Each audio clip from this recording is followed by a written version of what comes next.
A very good evening, ladies and gentlemen. A warm welcome to the inauguration ceremony of 44th Annual Academic Sessions organized by the Kandy Society of Medicine. Ladies and gentlemen, please be kind enough to rise as the ceremonial procession enters the hall.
Once again, welcome to the inauguration ceremony of 44th Annual Academic Sessions of 2022. Ladies and gentlemen, please remain standing for the National Anthem.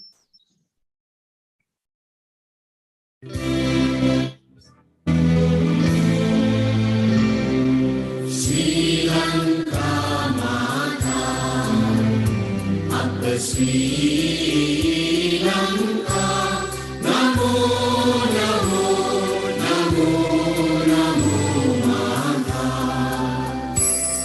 Sundara Sri Varini, Surani Ati Sobhamana Lanka, Ranya Ganaya Nikamal Malaturu Jaya Bhumiya Ranya, Apahata Sapa Siri Sata Sadhana, Jivana Mata, Nilikanu Mena Apabhakti Puja, Namo Namo Mata, Upper Sri Lanka, Namo Namo Namo Namo Mata, Upame Apavidya, Upamaya Apasatya, Upame Apashanti, Apahada Tulabhanti, Upahaloke, Apade Anuprane, Upajivanane, Apamuktiya Obave, Navajivanadini, Nitina Apakubudutaran Mata, Jnana Veera Vadavanina Rajana Yanu Nana Jaya Bhumikara, Nikamavakate Daru Kalavarina, Yamu Yamu Vinopama, Prema Madasana Veda Purana, Namo Namo Mata, Upper Sri Lanka, Namo Namo Namo Namo Mata.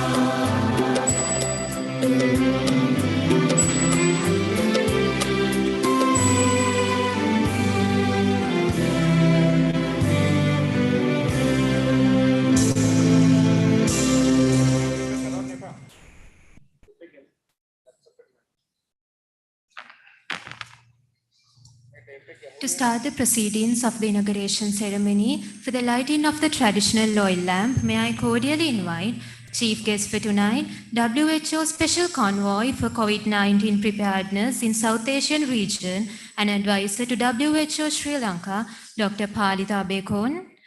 Guest of honor for tonight, Senior Professor in Archaeology, University of California, Professor Raj Samadeva. KSM Orator for 2022, Professor Sulochana Vijayatunga.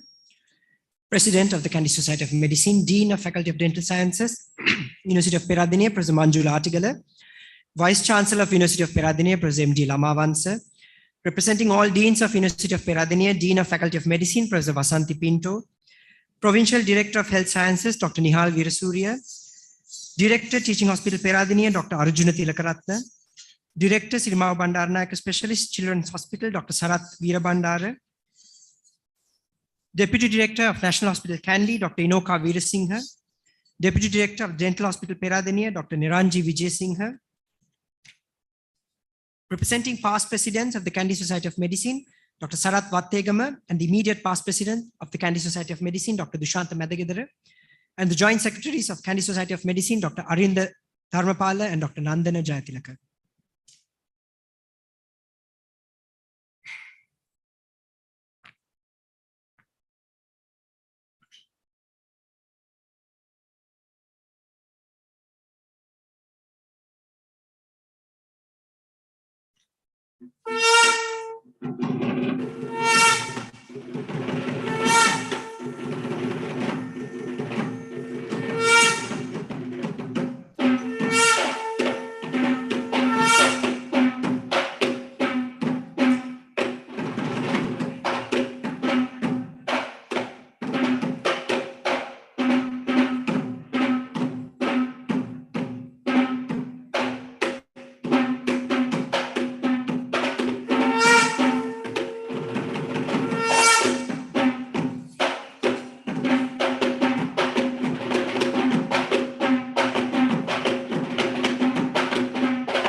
Thank you. May I cordially invite the Chief Guest of Honor, KSM Orator, President and the Joint Secretaries to take their respective seats at the head table.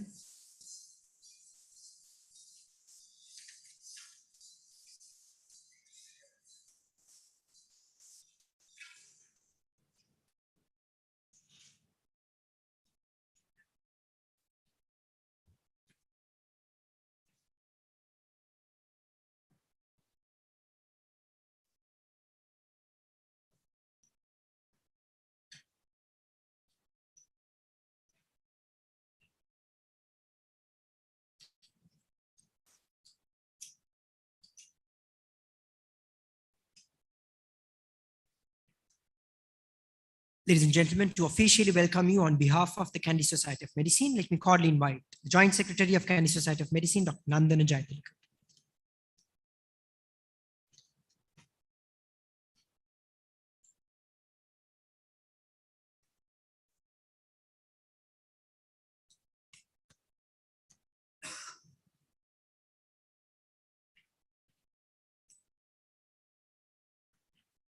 Good evening.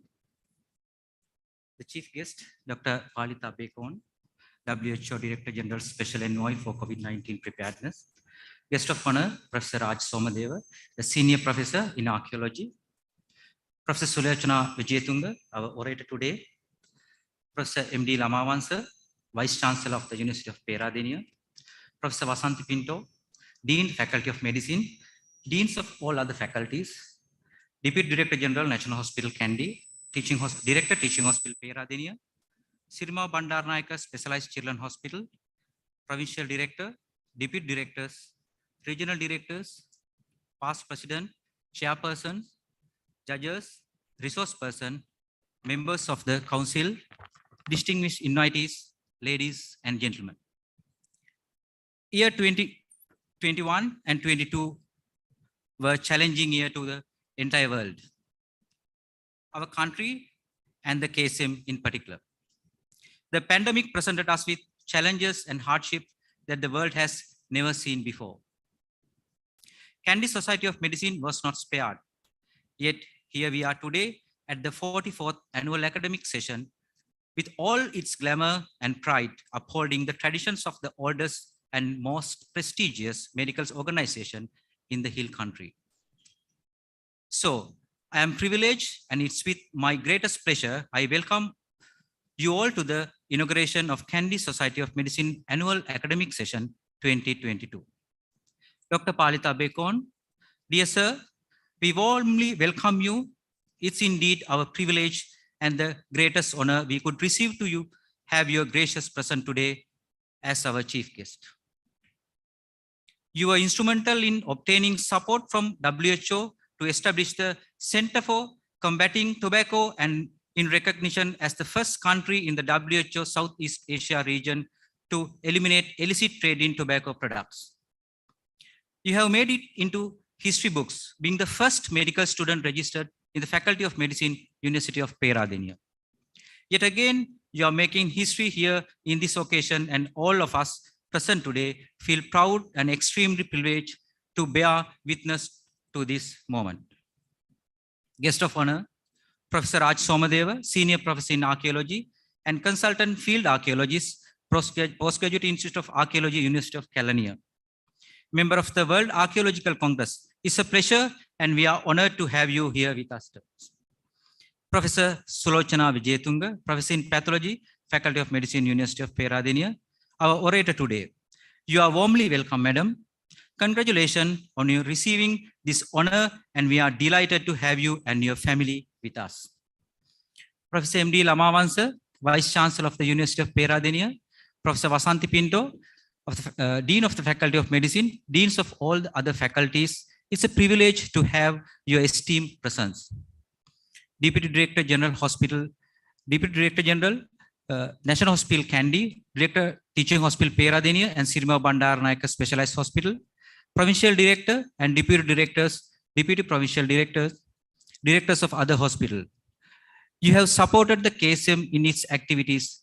Thank you, and you are welcome enthusiastically. All past president of the Kandy Society of Medicine, you are our strength behind.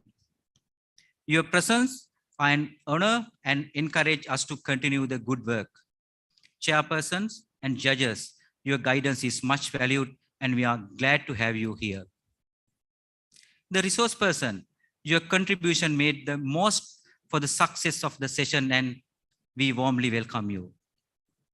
This year, our effort were guiding the society through science in managing non-communicable diseases. Many individuals and organizations outside medical circle join hand with us. Mr. Mahen Rattatta, the Devar Nilame of Sri Vishnu Devalaya, Dr. Patrick Nugavela, and Mr. Gamini Veeratna. We welcome you today and always. My fellow members of the council, talented and ever enthusiastic. It's a pleasure having you here. I welcome you all. Our sponsors, an event of this scale will not be possible without you. Thank you and warmly welcome. Finally, I would like to cordially welcome all the distinguished invitees, members of the Kandy Society of Medicine, and all the delegates. It's a great to have you here. Ladies and gentlemen, I look forward to seeing you at the academic session and wish you all interesting and stimulating scientific deliberation in the coming 2 days. Thank you.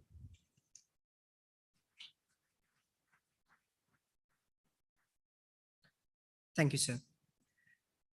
He kept the Kandy Society of Medicine alive despite numerous obstacles faced last year due to the COVID-19 pandemic. Let me cordially invite the Dean, Faculty of Dental Sciences, and the President of the Kandy Society of Medicine, Professor Manjula Artigala, to deliver the presidential address.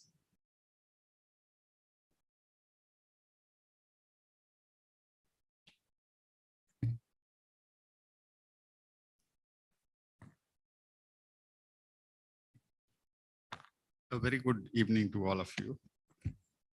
Chief guest, Dr. Palita Bekon, WHO Director General Special Envoy for COVID-19 Preparedness in Southeast Asian region and advisor to the WHO Sri Lanka. Guest of honor, Professor Raj Samadeva, Senior Professor in Archaeology and Consultant Field Archaeologist, Postgraduate Institute of Archaeology, University of Kelaniya. KSM orator today Professor Sulochana Vijayatunga, Professor in Pathology and Consultant, Faculty of Medicine, University of Peradeniya. Vice Chancellor of the University of Peradeniya, Professor M.D. Lamavansa. Deputy Vice Chancellor, Professor Terence Madhujit.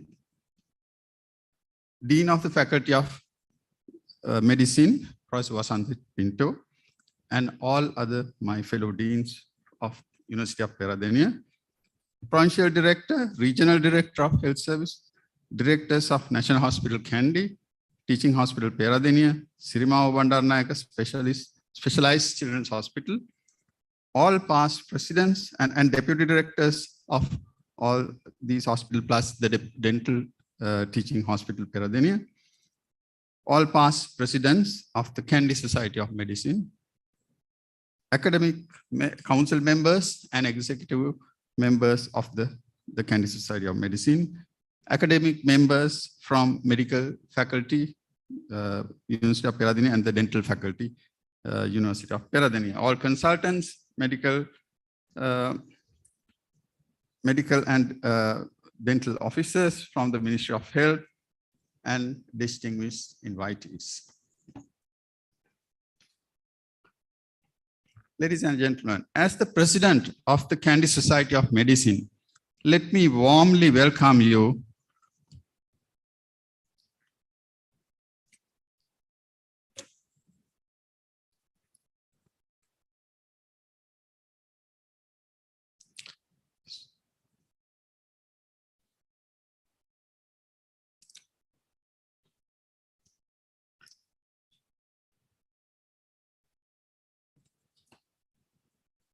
I beg your pardon for the technical.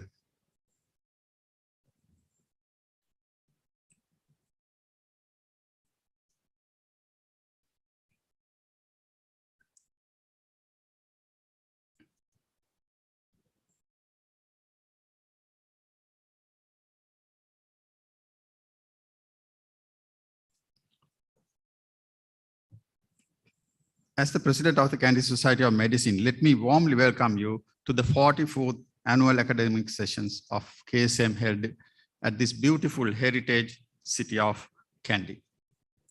I feel honored and privileged to stand before you steering one of the largest and the oldest medical associations in Sri Lanka. I consider this a symbol of solidarity shown to me as well as the dental profession by the Kandy Society of Medicine in appointing me as the president for the year 21-22. Going with the saying that small beginnings come great things, the root of the KSM dates back to the year 1963, the time that which the first group of Peradeniya medical students started their clinical training in the General Hospital Kandy. Few enthusiastic young clinicians felt the need of informal meetings to discuss their day-to-day interesting clinical encounters. This small beginning gradually developed into a formal and organized platform of scientific deliberations, paving the way to be organized as the Kandy Society of Medicine. I'm sure, Chief Guest, sir, that you may be remembering as one of the first medical student registered with the Peradeniya Medical School at that time. I'll be failing in my duty if I do not mention about the enormous services by the past presidents and the executive committee members of the KSM to bring the KSM into this present glory. I would also like to mention that our chief guest, he was the first, as I mentioned, the first medical graduate to be registered here. So let me now highlight on a health aspect that we all should be concerned about. That is non-communicable diseases. Non-communicable diseases are a global threat, but more so in our part of the world. Children are becoming obese with a greater number of childhood diabetes. NCDs are responsible for the highest number of premature deaths in Sri Lanka. And if you think of the number of cancer, number one cancer in males in Sri Lanka is oral cancer, which is a non-communicable disease. Therefore, our current committee decided on the theme, guiding the society through science in managing non-communicable diseases. With this in mind, we plan to upgrade the knowledge of the professionals, as well as to make the public aware and also empower them to combat against NCDs. We commenced our activities touching the mass media by appearing on television and also using the radio programs regularly in Kandurata Sevaya. Here only one picture is shown, but it was a regular program throughout all these months. And the CME lecture series was organized giving prominence to NCDs. And I'm thankful to all the eminent resource persons who contributed organizing workshops on aspects of endocrinology, sports medicine, nutritional and psychological aspects and the psychological well-being, oncology, cardiology, and neurology. I acknowledge and thank the College of Internal Medicine, Association of Sri Lankan Neurologists, and Sri Lanka Medical Association for collaborating with the KSM in this regard. We also touched upon timely issues such as safety of coconut oil and aflatoxin, etc., by very eminent speakers. You can see the first speaker in our program was Professor Terence Madhuri, who is here with us in the audience, talking about the aflatoxin and coconut oil. As you are well aware, the third wave of COVID-19 pandemic hit us badly. And as a professional association, we could predict the worst. The focus of the KSM had to be immediately diverted to help combat the need of the hour, assisting the healthcare professionals as well as the general public to face this crisis. This was greatly assisted by a group of active religious dignitaries and social leaders locally and also internationally, linking the KSM with most venerable religious leaders, state authorities, and local business community. This enabled the KSM to find donations and distribute medical equipment, essential items worth more than 20 million to hospitals, ICUs, intermediate care centers in and around the central province. The highlight of the community service rendered with regard to COVID-19 pandemic by the KSM is the Intermediate Care Center for Buddhist monks, organized along with the Devadne Nilame of the Sri Dalada Maliga with the blessings of the chief incumbents of Askiriya and Malwatu chapters. This was established in the Devon Hotel premises, Lake Round. The KSM is deeply indebted to all those who helped in this endeavor.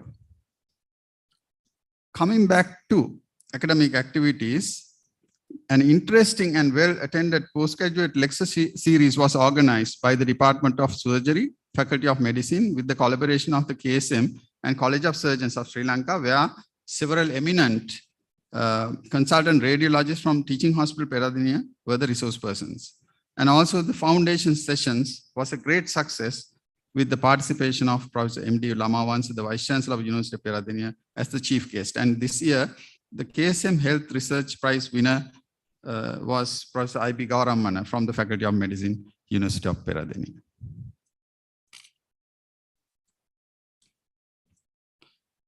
Although it was not possible to have any social events physically, a virtual Sinhala and Tamil New Year program with an eminent professional discussing the traditions involving the festival was held. And I am sure that this would have given an insight into the dying traditions of for the younger generation. A Posan Bhakti Giti program was also organized on virtual platform with the participation of doctors from many hospitals.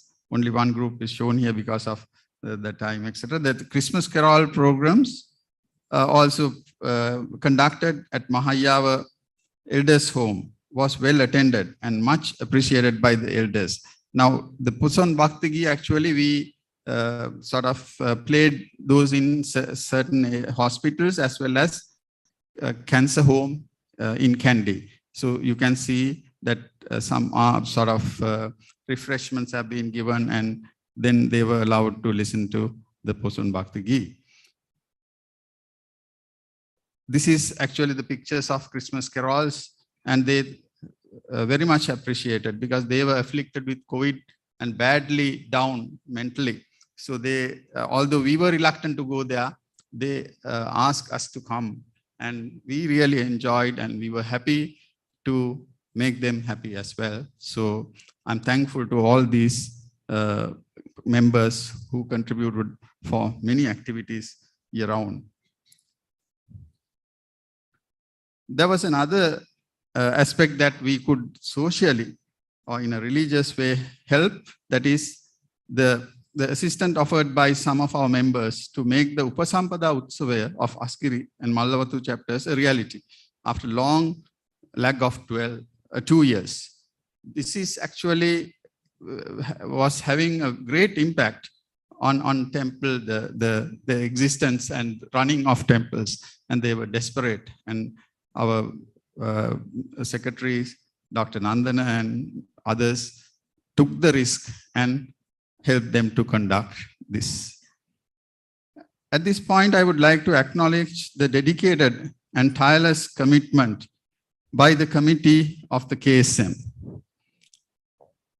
This is actually a picture of the tree planting campaign.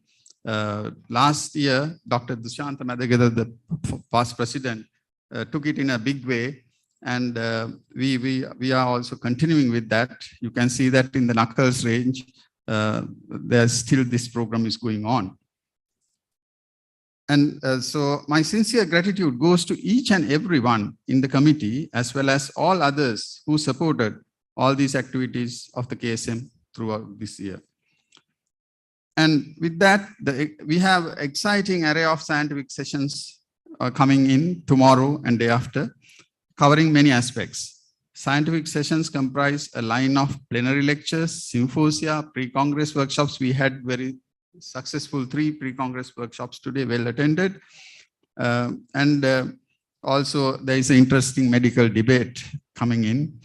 There will be a keynote address introduced this time into the program. 2 orations will be coming up as well.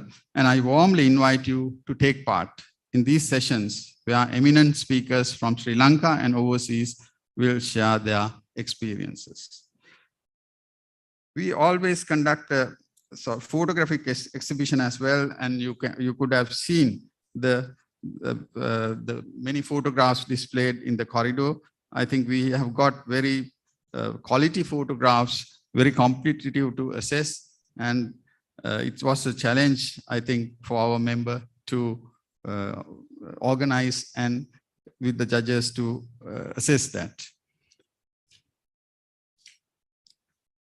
I'm very much thankful to our chief guest, Dr. Palitha Abekon. Without any hesitation, when I invited him, he accepted my invitation, and he was very helpful right through. We worked together in many aspects like NATA and tobacco cessation activities. So thank you very much, Dr. Abekon, for your continuous support towards us. Then Professor Raj Samadeva also for gracing this inauguration ceremony. My heartfelt gratitude goes to all the resource persons, chairpersons, judges, reviewers, volunteers, all the students and the delegates, and all our sponsors for their contribution in making this event a success. Before concluding, I need to highlight the lesson that we learned while working with the community with regard to the COVID relief activities. Although as a medical professional association, we are more into the education and training of medical professionals. But it is equally important to identify many other burning issues in our society and rally around to offer our professional help and opinion on those matters at a time of our need like this in the country. So this gave a sound scientific basis for some of the decisions taken in resolving the problems which arose in that process.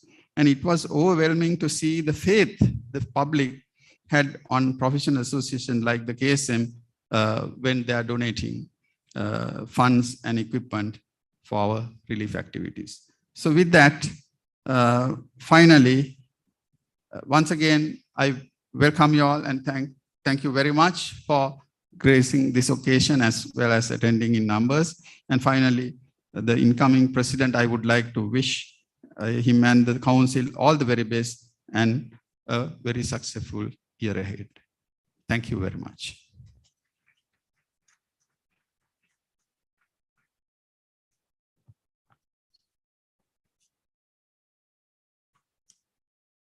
Thank you, sir. To introduce the guest of honor for tonight, may I cordially invite once again the President of the Kandy Society of Medicine, Professor Manjula Adigala.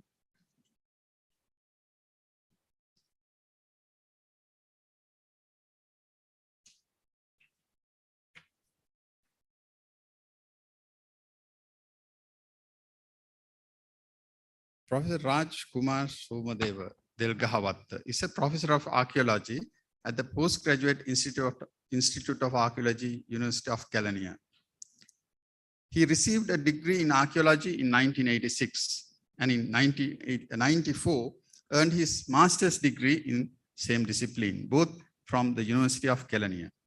In 2006, he obtained his PhD degree in archaeology from the Department of Archaeology and Ancient History at Uppsala University in Sweden. He is a fellow of Sri Lankan Council of Archaeologists and a member of the World Archaeological Congress. He has served as Assistant Director of SIGRI UNESCO Sri Lanka Cultural Triangle Project from 1989 to 94, and in 1994 as Institutional Coordinator of the Ancient Bronze Heritage in Sri Lanka project organized by the Department of National Museum. In addition, Professor Somadeva has served as a Field Director of several significant excavation projects in Sri Lanka, such as Sri Lanka-German Joint Excavation Project from 1989 to 1992, Swedish-Sri Lanka Settlement Archaeology Project from 1989 to 1994, a Pallamulla Excavation Project in 1997. He has also contributed in several archaeology projects as a consultant archaeologist, such as Pilikuttuwa Monastery in Gampha District, Situlpavu Exploration, Lower Kirindioya Basin Settlement Survey, Rescue Excavation at Pallamulla Shell Midden in Hambantota District, etc. In 1998, he won the Top 10 in Sri Lanka Award for the category of Academic Leadership and Accomplishment. In 2005, he was awarded the Charles Wallace Research Fellowship from the Institute of Archaeology at University College, London. He is an author of several books, book chapters and research scripts, journal publications in peer-reviewed index journals and abstract presented at scientific conferences, and have delivered several prestigious orations and guest lectures. In addition, he has served as a reviewer for several peer-reviewed journals and editorial boards of scientific conferences. Furthermore, he has been a resource person of several academic workshops. He has been actively involving in promoting the awareness of ancient human origin, migration, and settlement in Sri Lanka based on archaeological evidences among the general public since last 20 years or so. Professor Somadeva considers the Buddhism existed in Sri Lanka before the arrival of Mahinda, and that the history of Sri Lanka goes beyond the period of Vijaya and Kuveni. This is contrary to the widely accepted view, which is promoted by the 5th century Mahavansa. His current research activities are mainly focused on finding evidence towards this theory of prehistoric human migration and settlement in Sri Lanka. With that, I would like to invite Professor Samadeva to deliver his speech.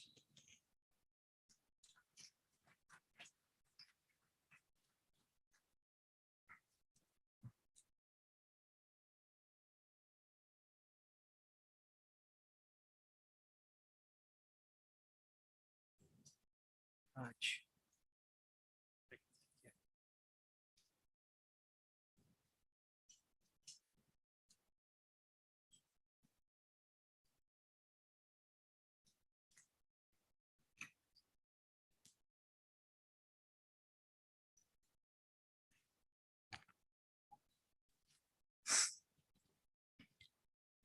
Honorable President of the Kandy Society of Medicine, Secretary, and other office bearers of the Society, past President, Dr. Palita Bekon, the Honorable Chief Guest today, the Vice Chancellor of the Peradeniya University and the Deans, Professor Sulochana Vijayatunga, distinguished fellow doctors, consultants, and friends. I remember when I received the invitation from Professor Artikala, I was felt by a certain uncertainty. The uncertainty was to decide what should be the theme of my presentation to this distinguished audience, consisting of professionals who are situated in an orbit that is far beyond my field of study, that is archaeology. Archaeology is fundamentally the study of humanity and its past. Archaeologists study things that were created, used, or changed by humans. They do this by studying the material remains, the stuff we left behind, such as lithic tools, a simple hut dwellings, skeletons covered with gold jewelries, or a pyramid that majestically rises from desert floors. Sometimes archaeologists study contemporary societies in order to shed light on those that flourished in the past. Archaeology is practiced around the world by archaeologists who work with people from a wide variety of other disciplines to help answer questions about who we are and where we came from. In doing so, archaeologists find evidence that shed light on what our future may bring to us. Hence, why don't we talk about ourselves? The way we all came from the path of an unperceivable history, the diversity of our genetic makeup, the history of the evolution of our cognitive advancements, including the thinking on engineering and medicine. All such are hiding by the fog of time. However, it is a great pleasure today for me to be here to address you all. I am so delighted to be present in this occasion as a guest of honor to grace this occasion. I feel that you all, as professionals in medical sciences, think about history in a different way. Sometimes you may feel that history is a subject that is not relevant to the present. And also you may sense history as full of narratives and myths, far from deductive rationales and rigid scientific pragmatism. I would say it is not correct. Let me quote a very interesting example to elaborate my statement. You can see this slide. One of the Neanderthal skull dated to 40,000 years back in the past, found in Belgium, has been scientifically analyzed by a team of DNA experts in the Australian Centre for Ancient DNA at the University of Adelaide. They found several food fibers from the analysis of dental calculus, of the deceased. The DNA imprints they recovered were identified as belonging to floral substances that contain salicylic acid and penicillin. Raphael Pierre found salicylic hydrate in 1838, and Alexander Fleming, professor of bacteriology at St. Mary's Hospital in London, identified penicillin in 1928. 4,000 years before those scientific discoveries, a Neanderthal had used those two chemicals to get healed by himself. The research findings like those compel us to believe that the present we are being experienced is not a phenomena of ex nihilo, but derived from history, evolved through ages in the past. Now let me narrow down my focus, explaining something about the inheritance owned by you and me, and also in a wider perspective, the legacy of the nation of our motherland. When we come across the public sphere like social media, as we find that one of the hotly debated topics that pertain to history is a problem of our first colonization of this island. They are overwhelmingly concerned with quasi-historical legends and fabricated myths, which are far beyond the truth. It makes a big controversy, as it should be, because it has been constantly been discussed by vocal prophets and pseudo pundits who are unfamiliar with theories and methods in the disciplinary framework of archaeology and historiography. As we all are explicitly aware of, we are biologically related to anatomically modern humans.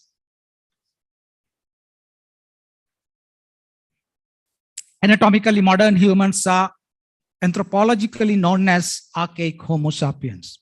That was first appeared at least 300 years ago in Africa. This has become known to us through diverse lines of inquiry, including overall mitochondrial DNA diversity, deep Y chromosome ancestry, parasitology, paleoclimatology, and mostly on paleontology. It is accepted that the emergence of the full-fledged modern behavior is manifested by several key indicators, including the introduction of language, music, dance, and the development of image-making skills. It is believed that the Homo sapien had migrated outward from their homeland at a time somewhere between 100,000 and 200,000 years ago. And now this idea has been critically reviewed. The conventional hypothesis of the out of Africa has been replaced by the theory of multiple origins, which explains the emergence of this revolutionary species. The distribution of Homo sapien all over the world has been mapped using the high-resolution genetic markers, and now we confidently know that the culmination of the arrival of Homo sapien into South Asia was occurred in some point between 60,000 and 80,000 years ago. This reflects in Sri Lanka by the findings from Pahyangala cave in Kalutara district dated to 48,000 BP. During the period of these migratory waves by Homo sapiens, the first colonization of this island had happened. Archaeologists infer that this migration might be triggered off around 125,000 years ago.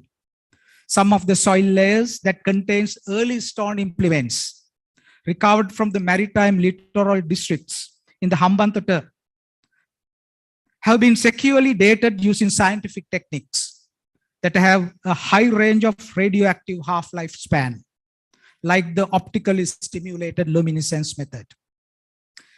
During that period, the island had experienced the tropical ice age climate, that the torrential rains had prevailed. More explicit empirical evidence of this climate regime is reported from the deep stratigraphies of the gem pits in Sabaragamo Basin, especially in Palmadulla, Pratapura, and Ahaliagoda areas. Now let me come back to the story of our early ancestors in this country. One of the major locations so far identified as a destination reached by the anatomically modern humans is a place called Minihagalkanda in coastal landscape, situated in the southern littoral area. It is bordering to Block 2 of the Yala Forest Reserve. Crude stone implements, once I mentioned here, that had been made by the early immigrants have been exposed to the surface at that site.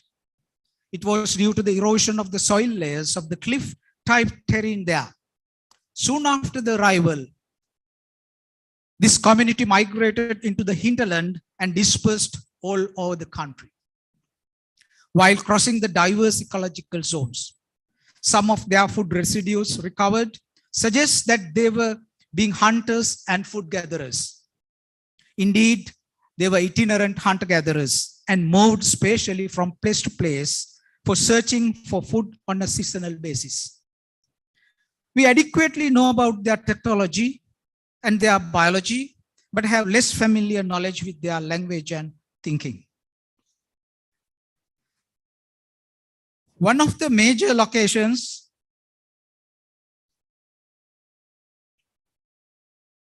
this doesn't move. Okay. One of the major locations identified as a residence of these early humans in Sri Lanka is a massive scale rock shelter known as Pahiyangala, situated in Bulat Singhala of Kalutara district. The interior of this rock shelter was investigated by archaeologists for a prolonged period.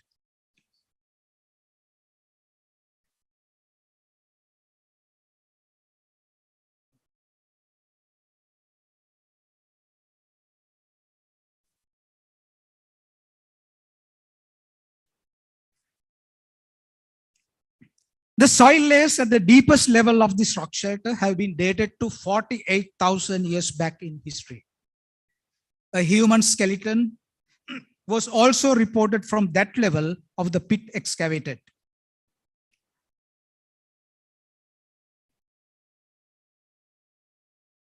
The interesting findings from this site are the early use of wild rice and wild banana by the inhabitants in such remotest date. Most probably, this may be the oldest date of the use of wild rice, not only in South Asia, but also the whole world. It is 28,000 years older than the date assigned to the similar practice held in China. In the early 90s, we were able to recover 2 human skeletons from rock shelter near Sigiriya. What we observed is that the skeletons had deposited in an unusual posture. The flexed position of the skeleton strongly suggests that the body of the deceased was treated in a certain manner before it was buried. This skeleton has dated radiometrically to a period 5,900 years ago. Several millennia after the arrival, the immigrants had marched seeking their own development, both technologically and culturally. The crude stone technology had become sophisticated, admirably. Thousands of finely made quartz implements have been reported from rock shelters inhabited, we excavated. The diversity of technological efficacy of such assemblages could be considered as reminiscent of the complexity of their behavioral regime. I will now elaborate on a magnificent artifact we excavated in one of the rock shelters scattered on the slope of Kalthota escarpment. The rock shelter is called Viyavinna Galge in Kalthota escarpment. In 2015, we spent 2 months in this rock shelter to investigate its subsurface. Among the vivid artifacts excavated, we were able to recover a stone flake shaped by a human hand. It is a flake of hard rock, geologically designated as chert. which has a considerable hardness. It was shaped into a predetermined plane form that is closely comparable with an enhanced shape of a human heart. The sign of the groove drilled on the object is still visible. The purpose of this groove would have been to hang it on for some reason. This artifact could be identified as a non-utilitarian object, which is more akin to a pendant attached to a necklace. The sample of wood obtained from the soil layer that this artifact was buried was sent to Beta Analytics Laboratory in USA, seeking to get radiometric date through the high-resolution method called accelerated mass spectrometry. The results of the analysis have confirmed that it was a creative work of 7000 BC. The significance of this artifact is it has shown the early stage of modern thinking developed by them independently. Subsequently, a series of similar types of symbolic objects have been found from different other places as well. Another stunning discovery tells us about the genius capability developed by our ancestors in a considerably remote period. It is a pollen grain excavated from the deep soil layers in the Horton Plains of the upper mountain region of the country. It is generally accepted that pollen grains are well preserved under the anaerobic conditions, especially in the microenvironments in peat bogs. Archaeobotanists have identified the finding from Horton Plains is a fossilized pollen grain belonging to a floral species of Avena sativa, that is oats. Soon after, archaeologists were able to find another fossilized pollen of the species named Hordeum vulgare. We call it barley. Morphological analysis has been confirmed both findings represent domesticated varieties. The chronology of this discovery goes back to 17,500 BC. That was the period that the prolonged ice age terminated. From a global perspective, the attempts to domesticate plants first appeared in the Mediterranean region in a similar age. Domestication involves the complex process of bioengineering that alters the plant's genetic makeup. The involvement of our ancestors with plant management had continued for ages. In 2016, my team of archaeologists has unearthed dozens of carbonized seeds from an excavation in a rock shelter inhabited by our prehistoric relatives in Balangude. The collection of seeds comprises 23 individual floral species. Out of 23, 2 seeds have been confidently identified. One is a seed of wild rice, probably the Oryza rufifogan, and the other is the seed of a Carnarium zeylanicum, that is called dicacuna in common usage. Radiometric data shows that the extensive use of floral resources was triggered off during the 5,300 years ago. It suggests that the early move of our nation towards the path of civilization is demarcated by this advancement. 4,000 years ago, our predecessors has invented another technological capability. It is the technique of extracting iron from natural sources. The evidence of this move was first seen in an ancient Symmetry excavated in 2012 in a rolling topography of the Central Highlands. In Haldumulla, an ancient cemetery has buried underneath a public road maintained by a local public authority. After obtaining the required permission, we opened the individual burials in this cemetery. The burial contained clay pots interred with human corporeal ash. Except for human ashes, the other materials interred inside the burials were finely made stone implements and ironstones of geological origin,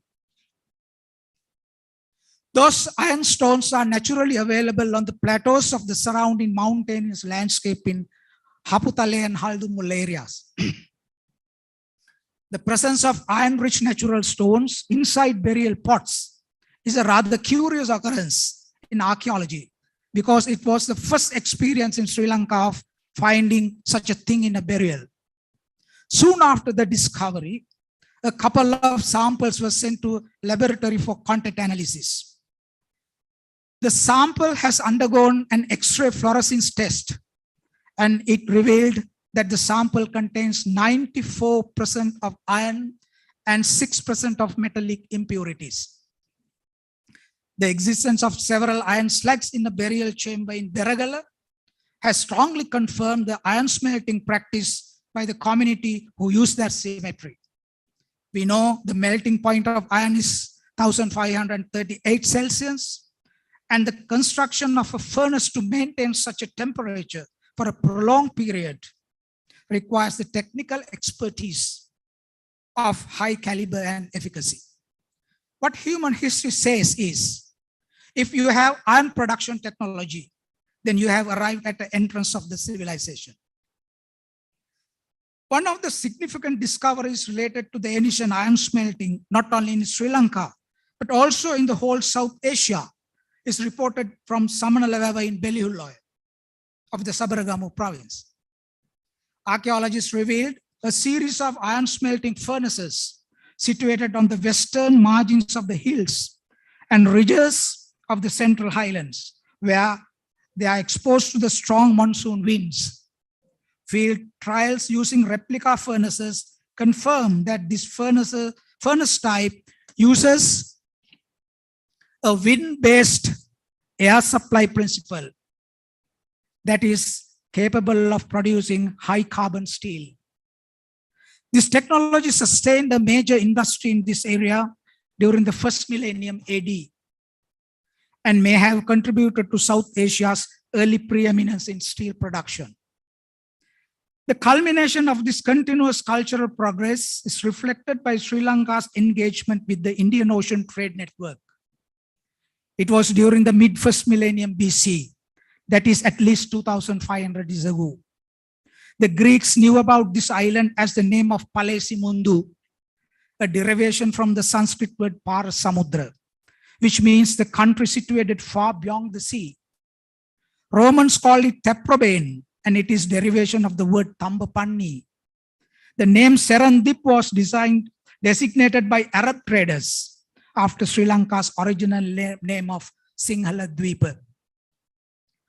In 1986, we investigated an ancient cemetery situated in the village Ibanka, 6 kilometers east of Dambulla city. It is a large burial ground that extends about 4 hectares. Over 500 individual burials were identified during the survey. Several burials were opened in the year 1989, and it revealed another fascinating collection of artifacts that helped understand the nature of Sri Lanka's participation in the ancient Indian Ocean trade.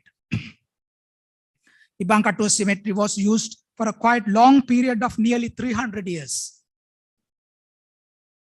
The earliest date goes to 700 BC, and the latest is 450 BC. These dates suggest that the burial ground was in use 2,700 years ago. That is, since the period 200 years before the Buddha was born. This is one of the elegant artifacts we recovered from the Ibanka cemetery. It is a bead necklace that comprises 3 types of distinct beads. As you see here, the beads in yellowish red color are made out of semi-precious stones called carnelian. And the black ones are onyx beads. Those 2 varieties had been imported from Deccan region in India owing to the lack of such stones in Sri Lanka. In our early inscriptions, names of the sailors who frequently traveled the far destinations, like the ancient port of Barukacha, identified as the present-day port of Gujarat. Now I think the time to conclude my presentation. Before that, we have to be cautious about the biological identity of the community that made this civilization. The recent research in population genetics has revealed stunning evidence on this subject. We have a genetic inheritance from the archaic Homo sapien who reached at least a millennia ago here. Subsequently, a series of migrations set in forth between continents. As an island, we were also inspired by those waves of population mobility, thus making our genetic makeup more complex nature. Confidently, we can say the real successes of native biological and cultural inheritance are the forest dwellers dwelling with the people. A recent genetic investigation has shown the direct biological relationship between them and the archaic Homo sapien in this country. Subsequently, they interacted with different migrants subsequently, especially the Yakka tribe from Himalaya foothills and the Naga tribe from the Assam highlands. Genetic admixture creates dynamic brains. That is why our nation becomes extraordinarily creative and imaginative. Thank you for inviting me for this occasion. Thank you.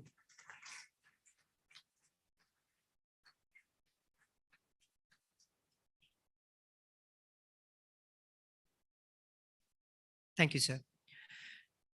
May I cordially invite the President of the Kandy Society of Medicine to present a token of appreciation on behalf of the Kandy Society of Medicine to the guest of honor, Professor Raj Samadeva.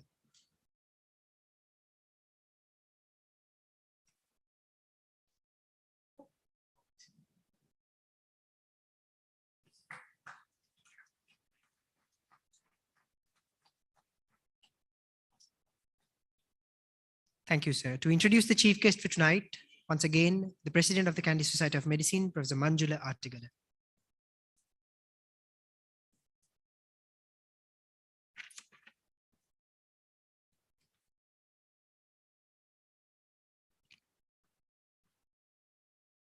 Dr. Palitha Abekon received his bachelor's degree in medicine and surgery from the University of Ceylon, Peradeniya, Sri Lanka, and had postgraduate education in medical education and education technology from the University of Southern California in Los Angeles.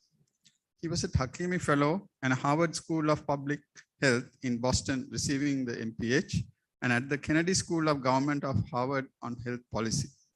He also completed a diploma in population at the International School of Labor Studies of the ILO and the University of Geneva. Later, he spent a year studying advances in medical education in UK and Europe on a WHO fellowship. He worked 12 years as an academic in the Faculty of Medicine in the University of Peradeniya, teaching public health and pediatrics, and as the director of the Department of Medical Education, which was the WHO Southeast Asia Region Center for Medical Education.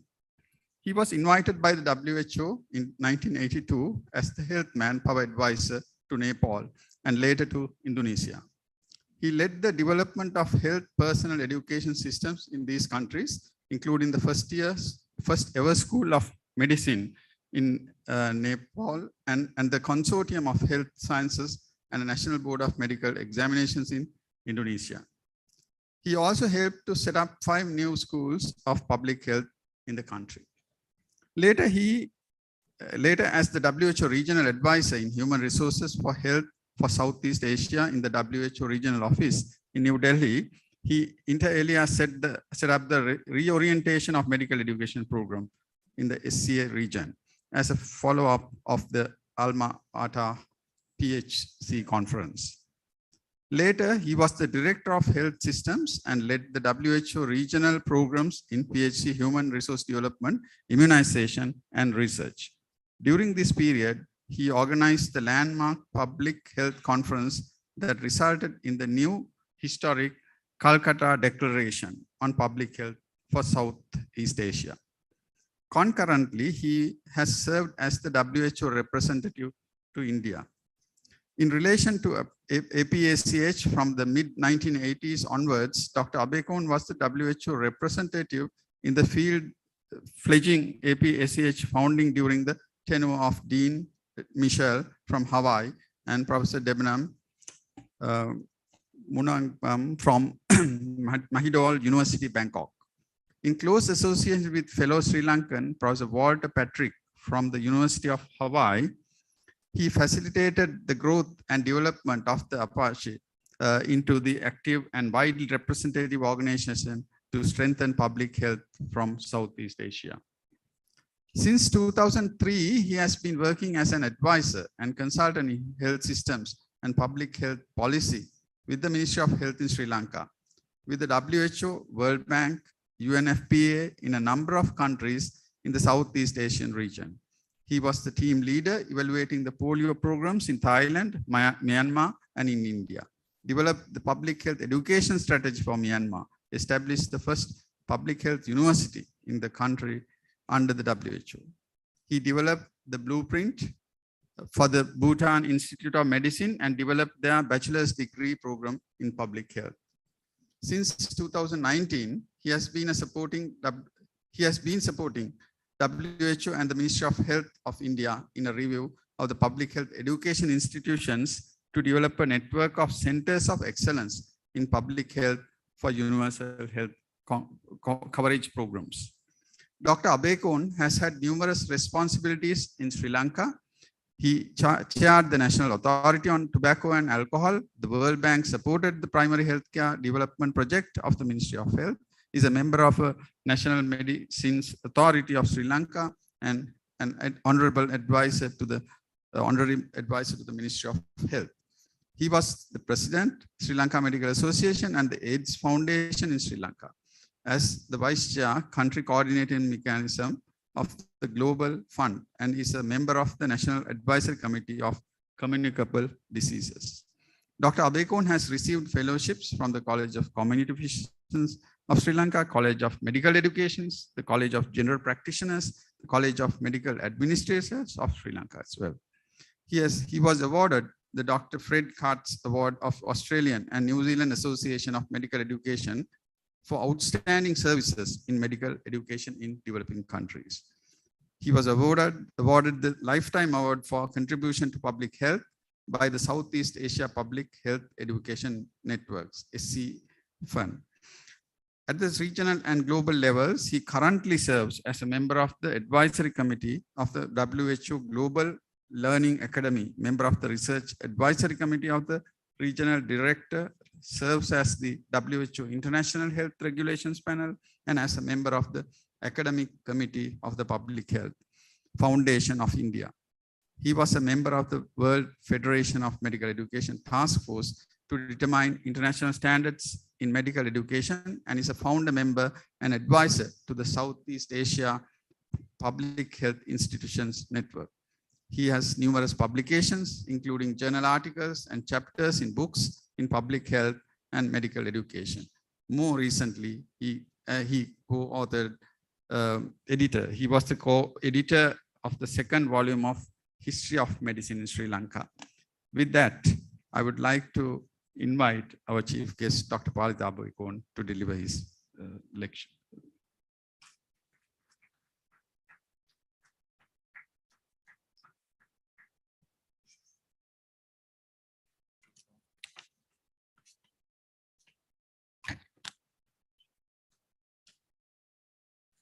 Excuse me.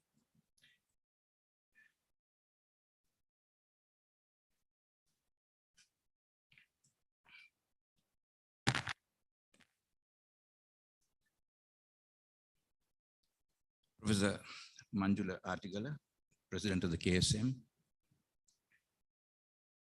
Vice Chancellor, Professor Lamavans, Professor Somdev, our guest of honor. Thank you for your brilliant presentation. The most interesting I have heard for a long time, Professor. And Professor Sulochana Vijayatunga, the KSM orator tonight, members of the KSM, President of the distinguished invitees, ladies and gentlemen, and all my old colleagues whom I recognize in the audience. Salutations. Good evening to all of you. Professor Manjula, I thank you very sincerely for this privilege, and I accepted your very kind invitation to be the chief guest on this august occasion with the greatest of humility. But when you introduced me, I didn't know you could say that. You know, a person of my vintage, when I hear introductions like that, I begin to wonder whether I'm sitting through my own funeral. So anyway, thank you very much. I appreciate that very, very much.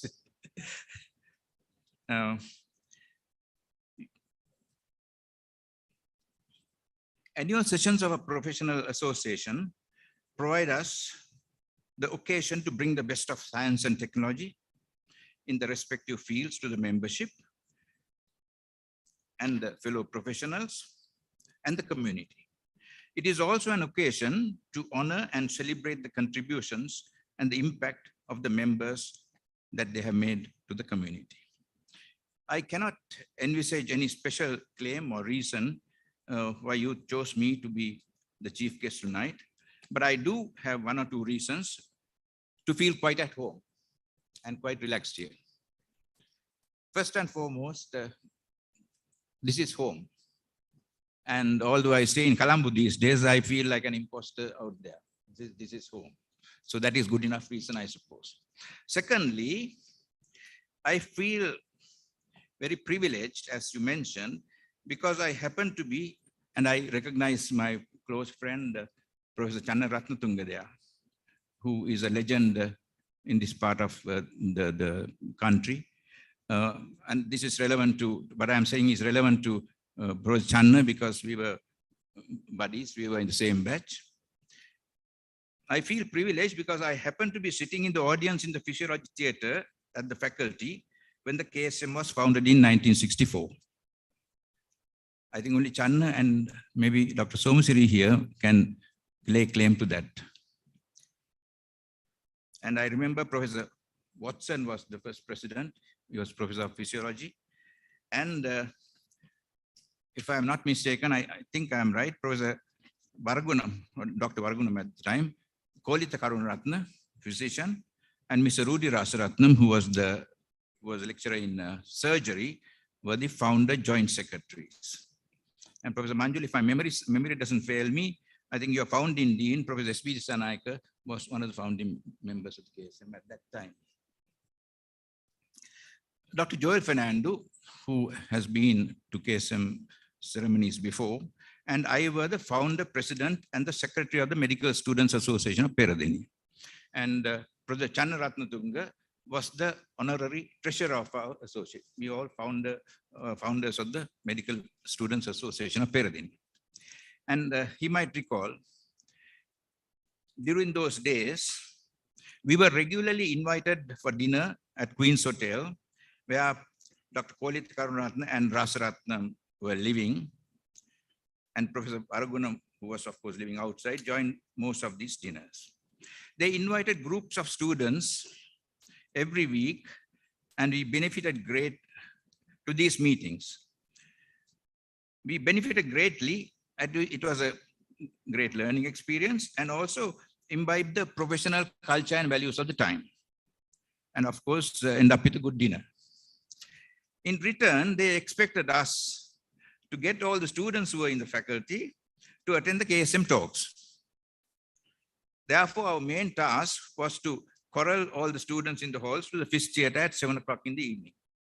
And the rest is history, because for many years to follow, it became customary for Peradeniya medical students to spend Tuesday, and for some time it was called P2, evenings at the Fish Theatre. Now, of course, I think you have your sessions in the Kandy Hospital most of the time, right?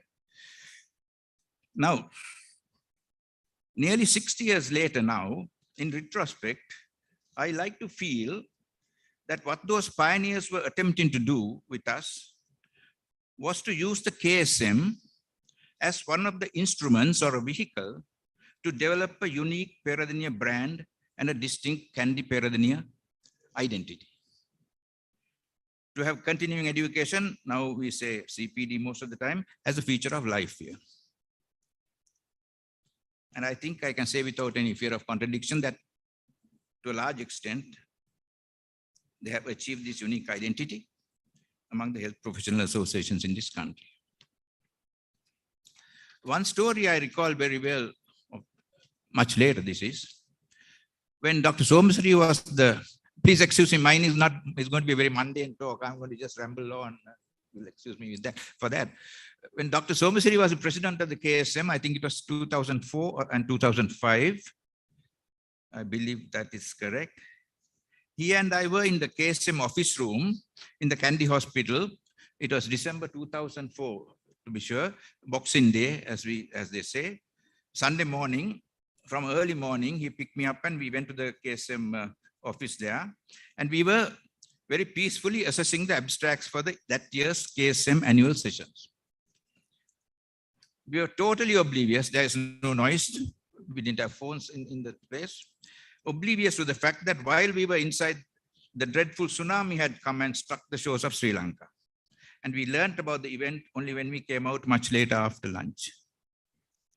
More recently, when I was the president of the SLMA,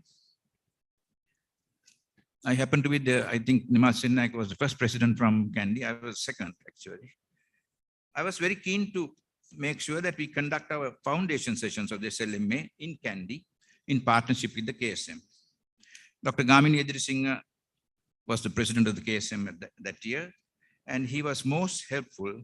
And this was the only time ever that the foundation sessions of the SLMA were held outside Colombo. Gamini and his colleagues, his team, did an excellent job and did the KSM proud by organizing a brilliantly successful session.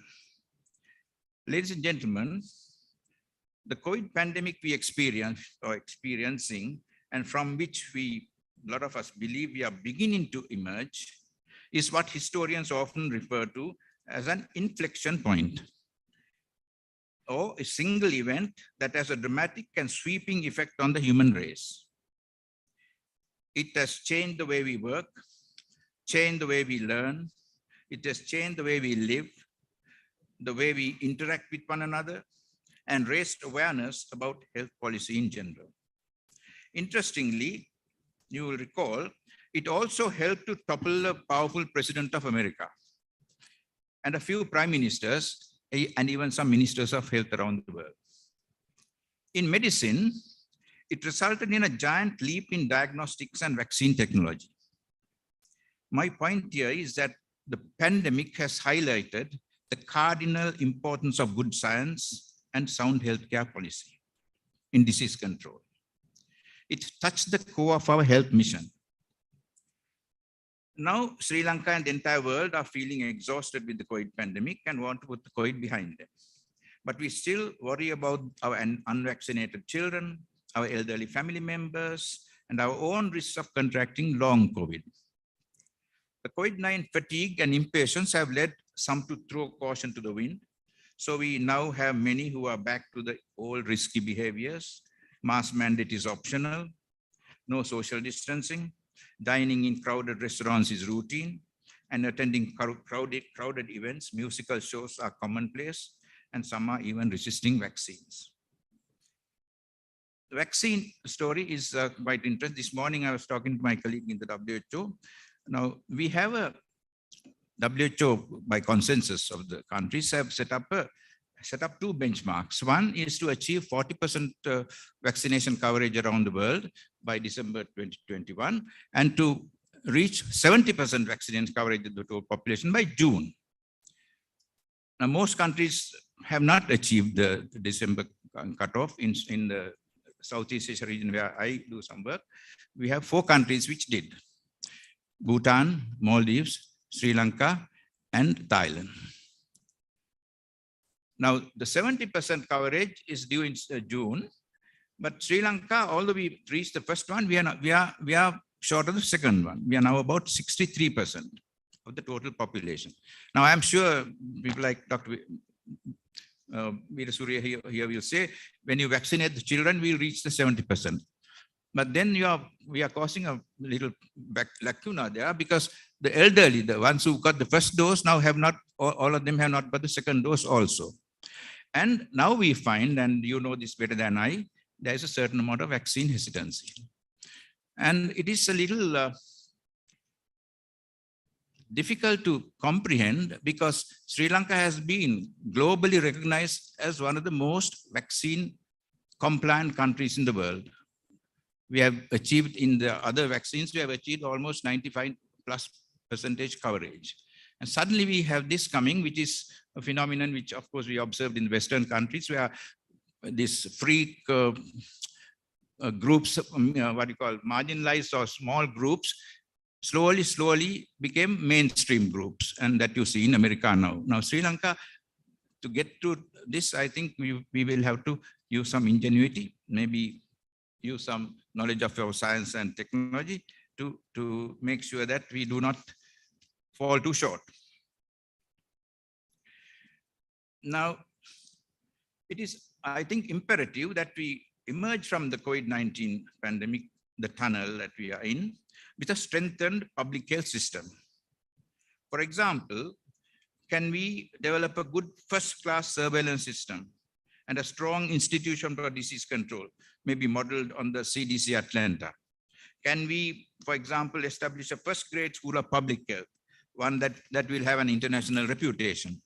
Can we develop a first-class public health laboratory system, a stronger health system for the times? There are many others that I think we should be planning for.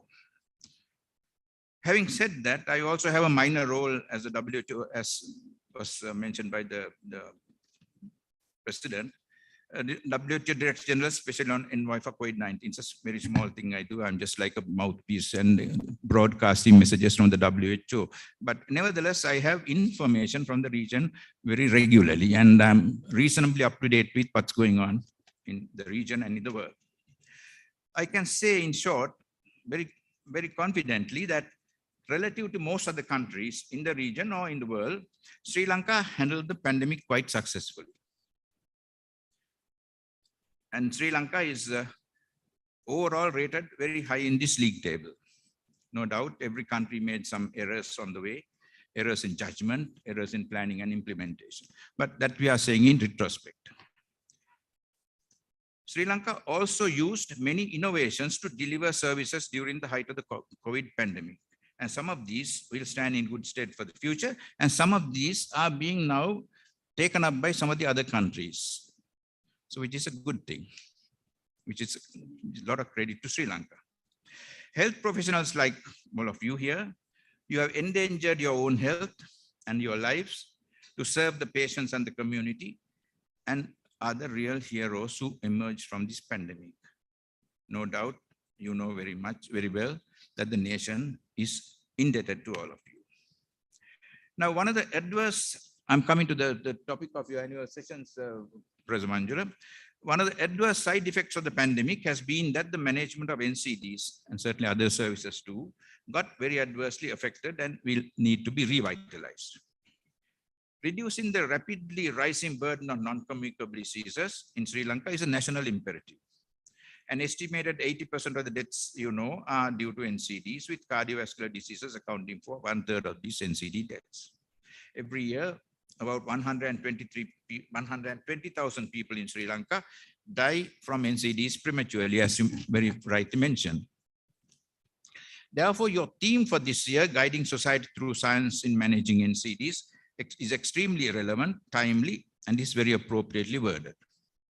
The global community in general, and Sri Lanka in particular, will need to harness the best available science and technology in order to meet the growing NCD burden.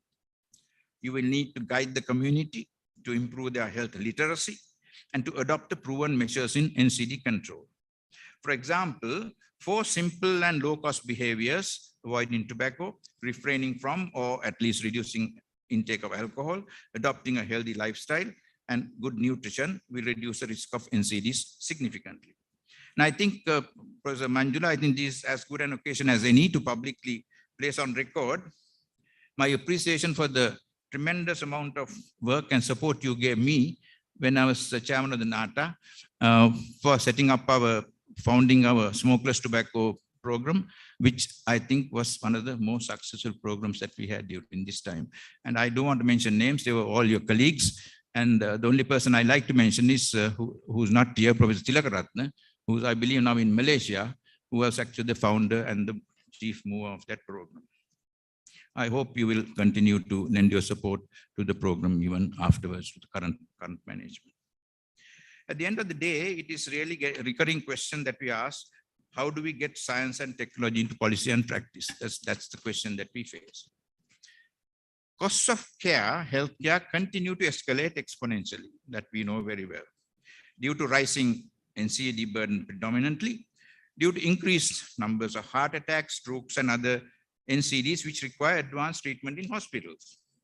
People are also experiencing extreme financial hardship from out-of-pocket medical spending. Many years ago, we used to say in the WHO that the NCDs will be the diseases that in time to come will break the bank. That costs of managing them would be exorbitantly high. Unfortunately, that time has arrived even earlier than we expected.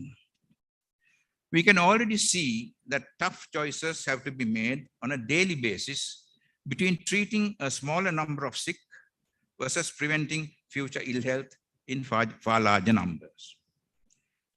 The question is therefore, it's a very unfair question, but a question that policymakers have to face: will the urgent displace the important? In a health system that has traditionally paid great attention to equity, this is unfortunately neither an easy nor a fair question to ask, but it is a dilemma that is increasingly becoming relevant to us. We will need to address this because inequities can widen further if you are not careful. Most governments and people spend nearly 90% of their healthcare costs on diagnostics, treatment, and care. Some even more. They undervalue chronic disease prevention and especially health promotion.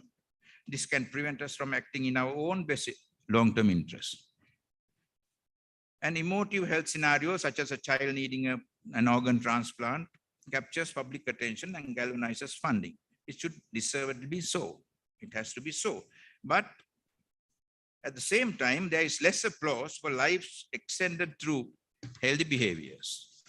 But the reality is that our life expectancies and mortality and morbidity indices have improved mainly due to these long-term interventions, historically so. The pandemic was no exception, and it highlighted the essential value of prevention, and I hope this perception will continue. I also see the need for healthcare delivery to be more oriented to person-centric primary healthcare and primary care, rather than merely be focused on tertiary level curative care. There has to be a judicious balance. The new PHC strategy that our country has adopted is on this assumption. It needs a shift in focus where health promotion, prevention, and primary care are emphasized to reduce a far more costly treatment of serious diseases, although ultimately such services will always remain essential. In all of these, the importance of continuing education of the younger doctors tailored to meet the emerging health priorities cannot be overemphasized. And I think the KSM has a big role in this. So too, the doctor-patient relationship and interactions. It is not merely the medication prescribed by a doctor, but equally important is the two-way dialogue. The impact, you know very well, the impact on patient health outcomes by a doctor's communication and empathy are increasingly being recognized, and doctors can be strong advocates for health matters in their society roles outside their mainline clinical setting. I see a very healthy trend now with many of the younger doctors contributing well-drafted, clearly articulated letters and articles to the newspapers and appearing on useful TV discussions. All this will help to increase the health literacy of our population, which is crucially important, and we need to encourage them and enhance their skills. Finally, ladies and gentlemen, at a global level too, we need a world where governments, the social and private sectors, and personal incentives are aligned more towards chronic disease prevention, health promotion. When I say chronic disease prevention, I'm really meaning NCDs. That's the main thing. It will be a world in which tomorrow's health gains and people's health and well-being are the accepted way forward. It should take the nature of well-organized people's health movement. The KSM, consisting of the best academic clinicians, public health professionals in medicine and dental surgery in the country, I believe is ideally placed to provide the necessary leadership and the technical guidance to this NCD movement. During these difficult times, as custodians of this historic organization, and with your collective wisdom, You will need to leverage the medical and social capital that you have gained in the KSM to improve the management of NCDs and the other diseases in our country. Finally, let me also congratulate all of you for maintaining the KSM as one of the foremost and most respected medical associations in this country. I fervently wish that the KSM continues to be a beacon of light to guide the path for health development for generations to come in Sri Lanka. I wish your annual sessions all success, and I thank you once again for inviting me. Thank you very much, ladies and gentlemen.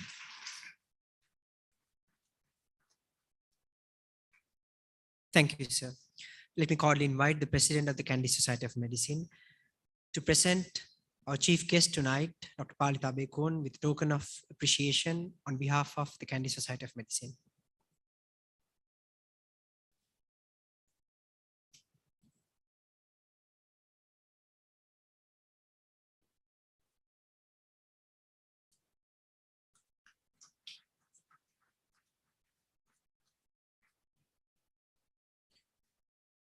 Thank you, sir. Ladies and gentlemen, we have reached the highlight of the inauguration ceremony, the KSM oration for the year 2022. To introduce the orator for tonight, let me cordially invite once again the President of the Kandy Society of Medicine, Professor Manjula Atigal.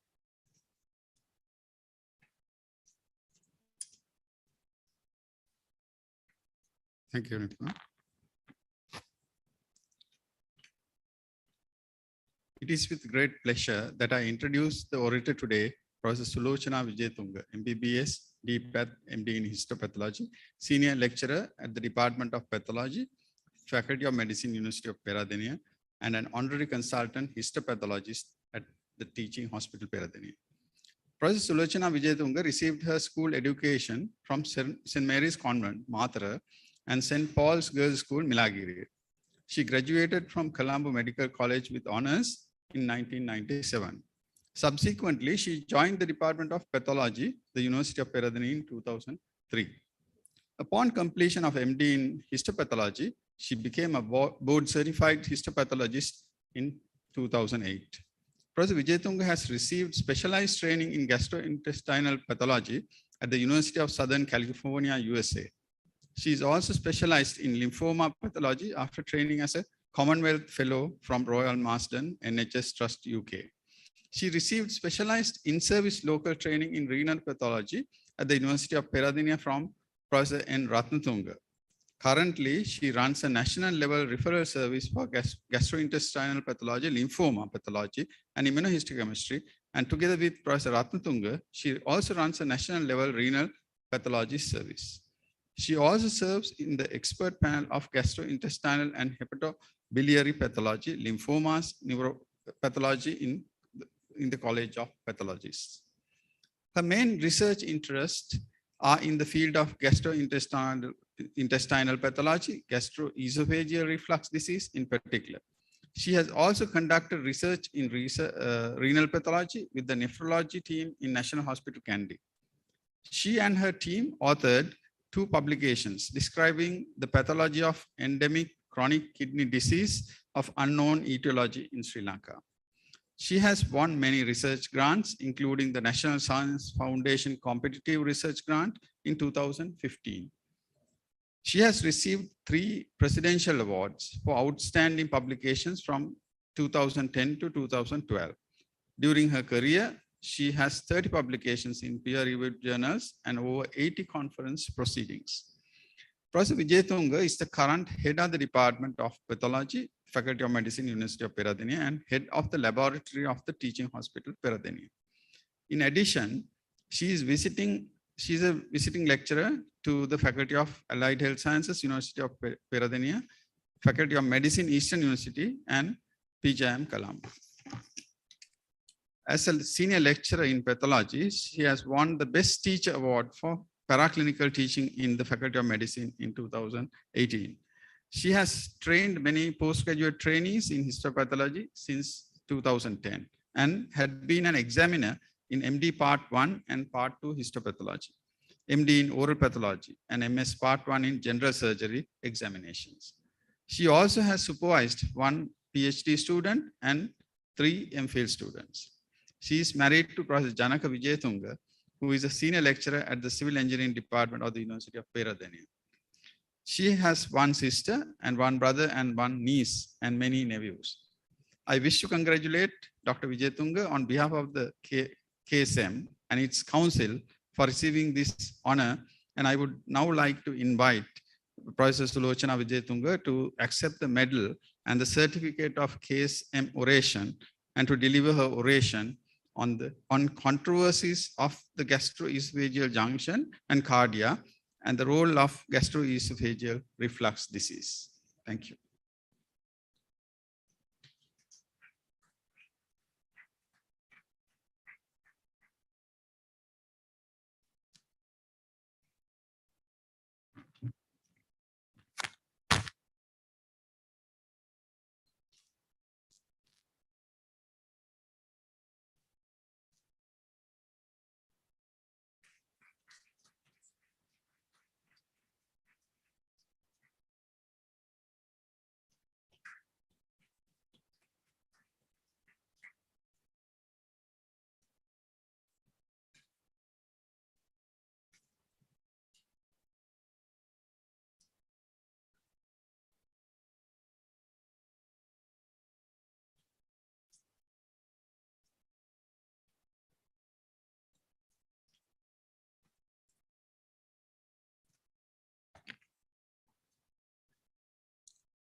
Thank you, sir, for that introduction. Chief guest, Dr. Palitha Bekun, guest of honor, Professor Raj Samadeva. Thank you very much, sir, for your excellent insight into our history beyond Mahavansa period. And the president of the Kandy Medical Society, Professor Manjula Atigala, Vice Chancellor of University of Peradeniya, Professor Amavansa, Deputy Vice Chancellor, Professor Madhujit, Dean Faculty of Medicine, Professor Vasanthi Pinto, and Deans of all the other faculties, Director Teaching Hospital Peradeniya, and the Directors and Deputy Directors of other hospitals, Joint Secretaries, Dr. Arinda Darumpala and Dr. Nandana Jatilaka, Past Presidents of KSM and Council members, distinguished invitees. I'm indeed honored by the privilege given to me to deliver the prestigious KSM oration. I express my sincere gratitude to KSM President and the Council for this honor.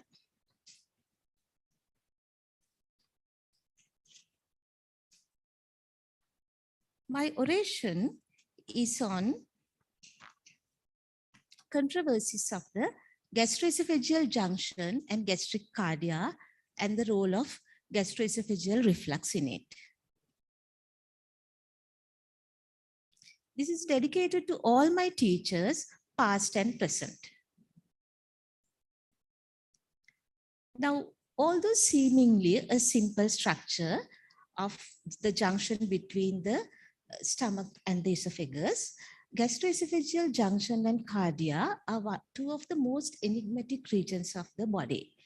And the controversies of the junction include its anatomical location, the tissue composition, and the controversies of the cardia include whether it's physiological or pathological, esophageal or gastric. So we will continue to see the reasons for this controversy. Now, where is the junction? Now, according to the currently used criteria to locate the gastroesophageal junction, it is end of the tubular part of the esophagus.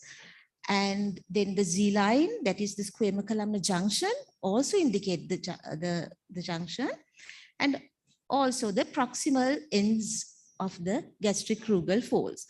Commonly, these are the endoscopic landmarks used to identify the junction. And also, it also indicated by the point of peritoneal reflection. In a person with a normal junction, all these criteria correctly indicate the gastroesophageal junction. However, reflux disease is extremely common. Asymptomatic low-grade reflux is also extremely common.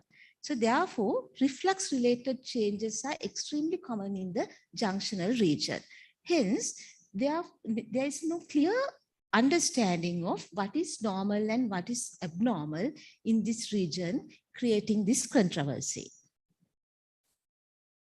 So if you look at the anatomy of it, you can see this is the esophagus, and there is this intra-abdominal part of the esophagus, and there is this lower esophageal sphincter, which contracts when the intragastric pressure increases when the food arrives at the stomach, and prevent the gastric content from getting back into the esophagus. So therefore, this lower esophageal sphincter is the main structure which prevents reflux in our body. Now, this is a manometric study to show a person with a normal sphincter and a severely damaged sphincter in the reflux disease. Now, this is the esophageal region, the esophagus, the junction, and the stomach. And the high tone regions are indicated by yellow and red color. And you can see in a normal person, with swallowing, these are the peristaltic movements in the esophagus. And then once the food gets into the stomach, you can see the high tone in the sphincter indicating its normal function.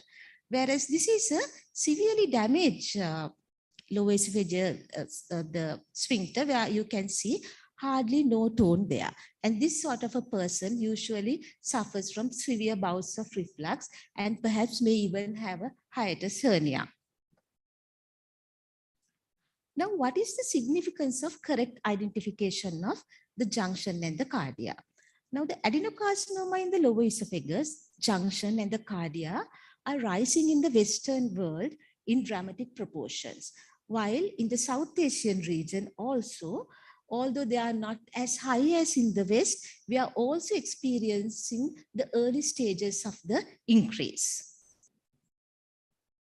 Now, this is the graph from SEER data from USA showing the rate of increase of the common cancers in the West. You can see all these common cancers are increasing, but the dramatic increase is seen in this esophageal adenocarcinoma.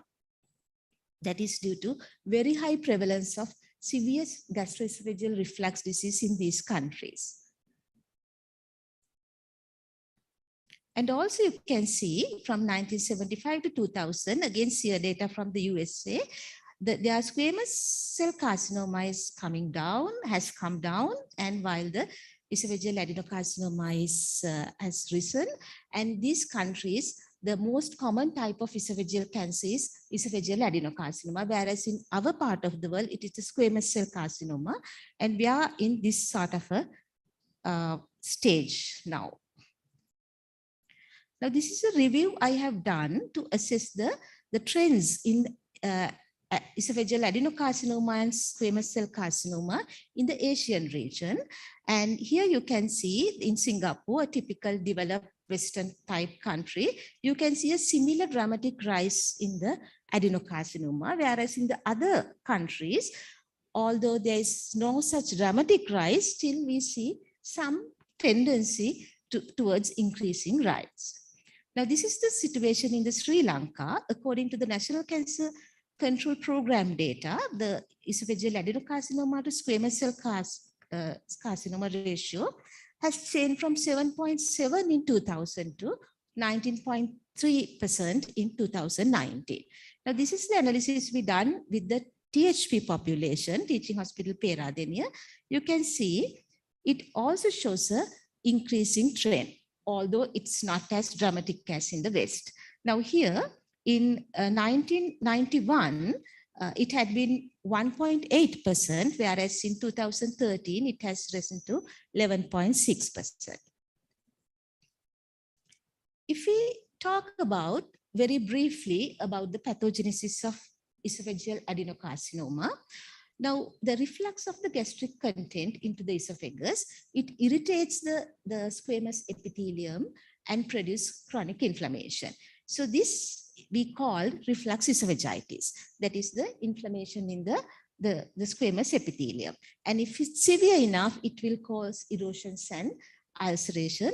It is this irritation and inflammation which produce these symptoms, the burning sensation, all those symptoms. And at the same time, there's a silent process taking place where with chronic inflammation, chronic bouts of reflux, slowly the squamous epithelium get replaced by columnar tissue, which we call columnar metaplasia. So of this metaplastic type, if there's intestinal type metaplasia, there's a high risk that it will ultimately progress to esophageal adenocarcinoma. Now, this is a specimen of a severely damaged esophagus. And you can see this is the end of the tubular esophagus, which is the apparent junction. And here, this part is a very fairly long columnar line esophagus. And this is the squamous epithelium. This part by the erythema, you can see it's severely inflamed. And this is the normal.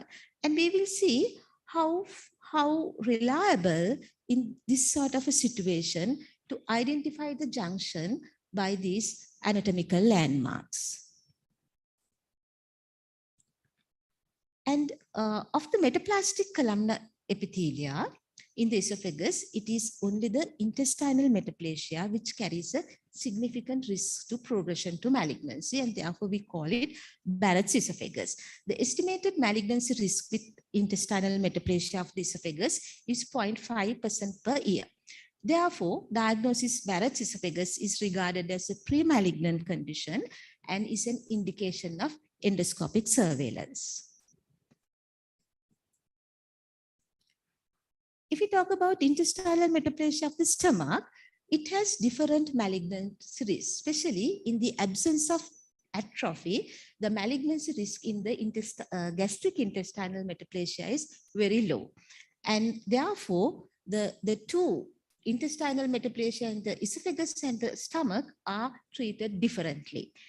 And etiologically also, intestinal metaplasia of the stomach is most commonly associated with chronic H. pylori infection and less commonly with autoimmune atrophic gastritis.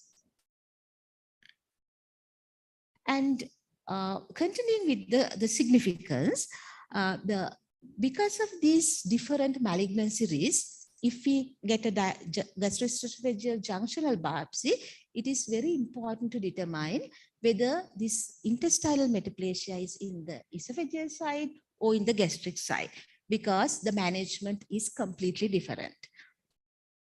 And also adenocarcinoma arising in the junction and the proximal stomach, that is the area that we currently identified as cardia, should be correctly identified as they have different biological behaviors and treatment protocol. And the consistency of this, the identification is equivocal because of the poor understanding of the region. So therefore, it is very important correct identification of the junction and resolving the dilemma of the cardia, especially in the reflux patients. Now, the focus of my oration, firstly, I will talk about evolution of knowledge on the gastroesophageal junction and the deficiencies in the current knowledge, and then my humble contributions being part of a research team to address these deficiencies. If you talk about the history of the junction, as early as 1900s, there had been surgical reports of presence of a columnar mucosa in the distal esophagus. Now in 1950, Norman Barrett, a renowned British surgeon, defined esophagus as part of the structure which is lined by the squamous epithelium. And hence, he defined the gastroesophageal junction is the junction between the squamous epithelium and the gastric mucosa. He described the columnar line distal esophagus as tubular stomach, which has got pulled up due to congenitally shortened esophagus. But later, this is the original diagram that he has given in his article. There he has described this part, which is the columnar line esophagus with the peptic ulcer as a tubular stomach. Subsequently, Allison and Johnston, they have done an extensive analysis of histological analysis of the what is called Barrett's tubular stomach. And they have found that this part did not have a peritoneal lining, and also the gastric type musculature was not present, and also that part contained esophageal type submucosal gland. The submucosal glands you only find in the esophagus, not in the stomach. So therefore, they identified that Barrett's tubular stomach is in fact the esophagus, part of the esophagus lined by gastric type mucosa. Subsequently, Barrett's acknowledged that Allison and Johnston's were correct, and they agreed to the term columnar-line lower esophagus. But still, they all believe that this is a congenital problem. But the latest studies done by Barrett's found out that this is not congenital, but associated with gastroesophageal reflux disease. And in his seminal article in 1957, he described it like this. If the cardiac valve of a normal person were to become incompetent, and if the lower esophagus were, as a result, to be bathed for a long time by digestive gastric juice, the squamous epithelium could be eaten away and totally replaced by columnar cells. Now, many studies later has confirmed and reconfirmed that the columnar line esophagus is due to gastroesophageal reflux disease. However, due to very high prevalence of glandular mucosa in the region, many believe that the having glandular mucosa in the lower esophagus could be a normal phenomenon. In 1961, Hayward, he's a distinguished Australian thoracic surgeon, described that the normal junction is lined by non-specialized mucin-secreting columnar epithelium. Now we identified that as cardiac mucosa, and he named this as junctional mucosa. He further stated that it was normal to have the lower 1 to 2 centimeters of the esophagus lined by glandular mucosa. So as a result, until early 1990s, presence of a columnar line esophagus up to 2 centimeters was regarded as normal.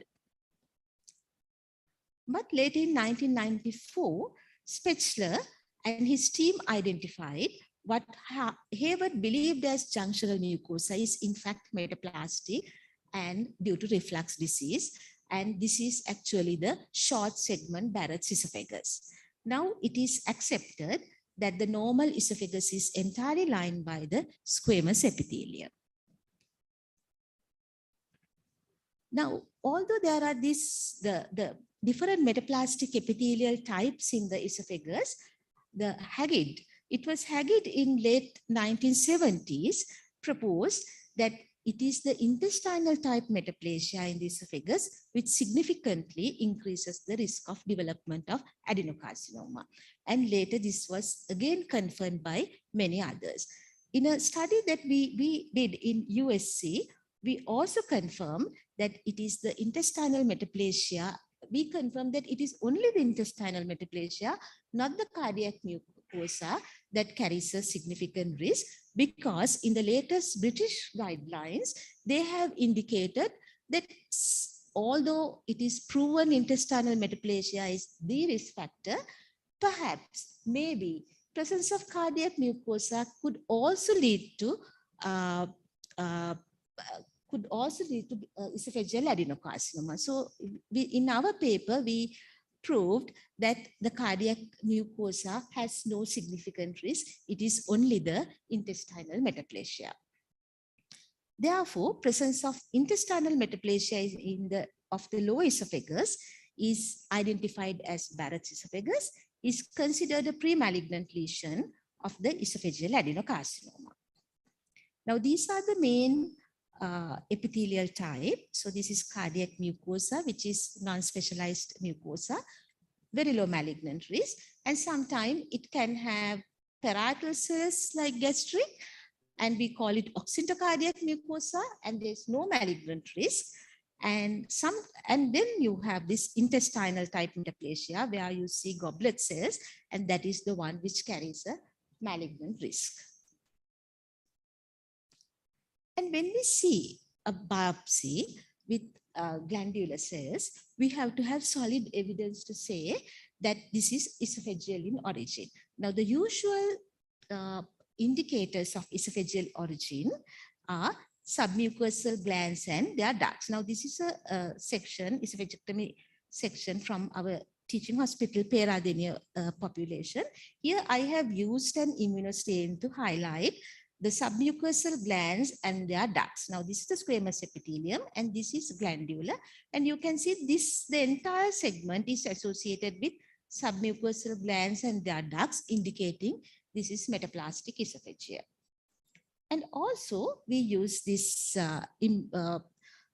evidence of squamous phenotypes. That is, when the squamous epithelium is replaced by glandular metaplasia, it does not usually completely wipe off the squamous phenotype. Here and there, you might find ultrastructural evidence of remaining squamous phenotype, which can be highlighted by using immunostains. So here, this is a seemingly normal glandular mucosa. With immunostains, you can see these areas, the presence of squamous phenotype. So this also an indication that the glands are of esophageal origin. Now, these are the markers that I have used in my studies to prove that the glandular mucosa we see are of esophageal origin. Now, the term gastric cardia. Now, due to very high prevalence of cardiac mucosa distal to the squamous mucosa, that is here in this area. Now, it is widely believed that this part is physiological and is the proximal most part of the stomach and is named as gastric cardia. But it is also known that these epithelia could also be metaplastic and can be a result of reflux disease. Now, due to reduced tone of the lower esophageal sphincter in reflux disease, this tubular nature of the lower esophagus can get altered and it can dilate. So hence, the distal end of the esophagus in people with reflux damage cannot be reliably defined endoscopically. So there had been various definitions for gastric cardia in textbooks and dictionaries, indicating that our knowledge about this structure is not very sound. As a result, etiopathogenesis of the junctional adenocarcinoma and cardia adenocarcinoma are highly debated. Epidemiologically, we can see adenocarcinoma of the lower esophagus, junction, and the cardia, they show a parallel similar rising pattern, whereas the adenocarcinomas in the rest of the stomach shows a declining pattern with the reduction of gradual global reduction of the prevalence of Helicobacter pylori infection. So indicating that the etiology of the junctional and cardia adenocarcinoma are different from the rest of the stomach. Now this is to show again SEER data.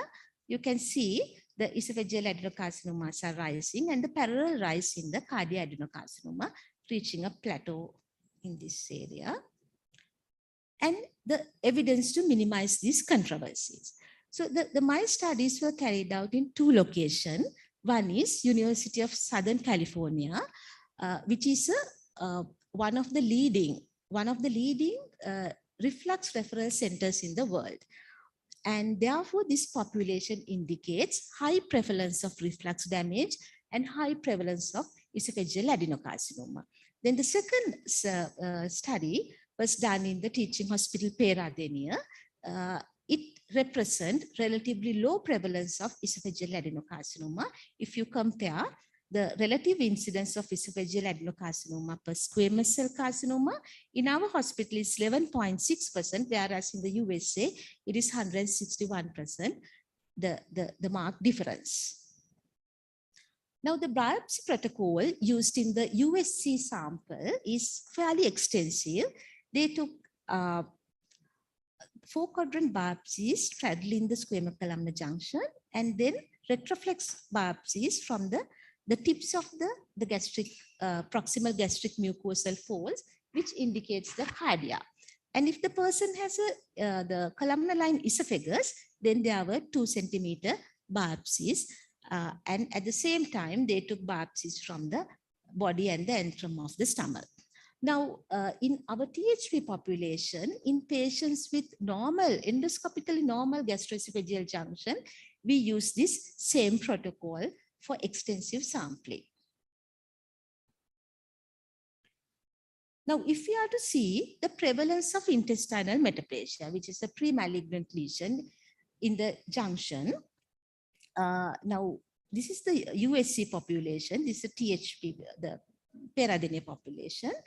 And in endoscopically normal junctions, gastroesophageal junction, the USC population still had 24.3% intestinal metaplasia, whereas our population, none had intestinal metaplasia. And if there's a columnar line esophagus, this is endoscopy. When I refer to the columnar line esophagus, it is an endoscopic term. And more than 1 centimeter, you can see it has, the prevalence has increased, 89% in the USC population and 22.4 in our Peradeniya population. And we assess the relationship of these populations with the gastric pathology. Now you can see in both USC and THP population, the more than 90% had normal gastric mucosa, no pathology at all. And also the Helicobacter pylori infection rating both are fairly low. And this finding indicates in population with high prevalence of GORD, even endoscopically normal appearing junctions are significantly damaged by the reflux at microscopy level. And in this case, 1/4 of them had intestinal metaplasia. Whereas in low GORD population like the Peradeniya, the endoscopically normal junctions are less damaged and less likely to harbor intestinal metaplasia.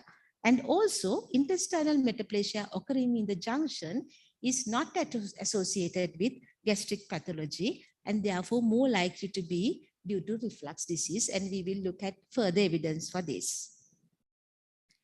And again, then we tested the association of junctional and cardio adenocarcinoma with Helicobacter pylori infection. This was entirely done at the USC population. Now, these are the junctional carcinomas where the adenocarcinoma crosses the squamous columnar junction, and the cardiac carcinoma are defined as proximal gastric carcinomas just below the squamous columnar junction. And these are the junctional adenocarcinoma, and we also included high-grade dysplasias, cardiac adenocarcinomas, and then this is the control group.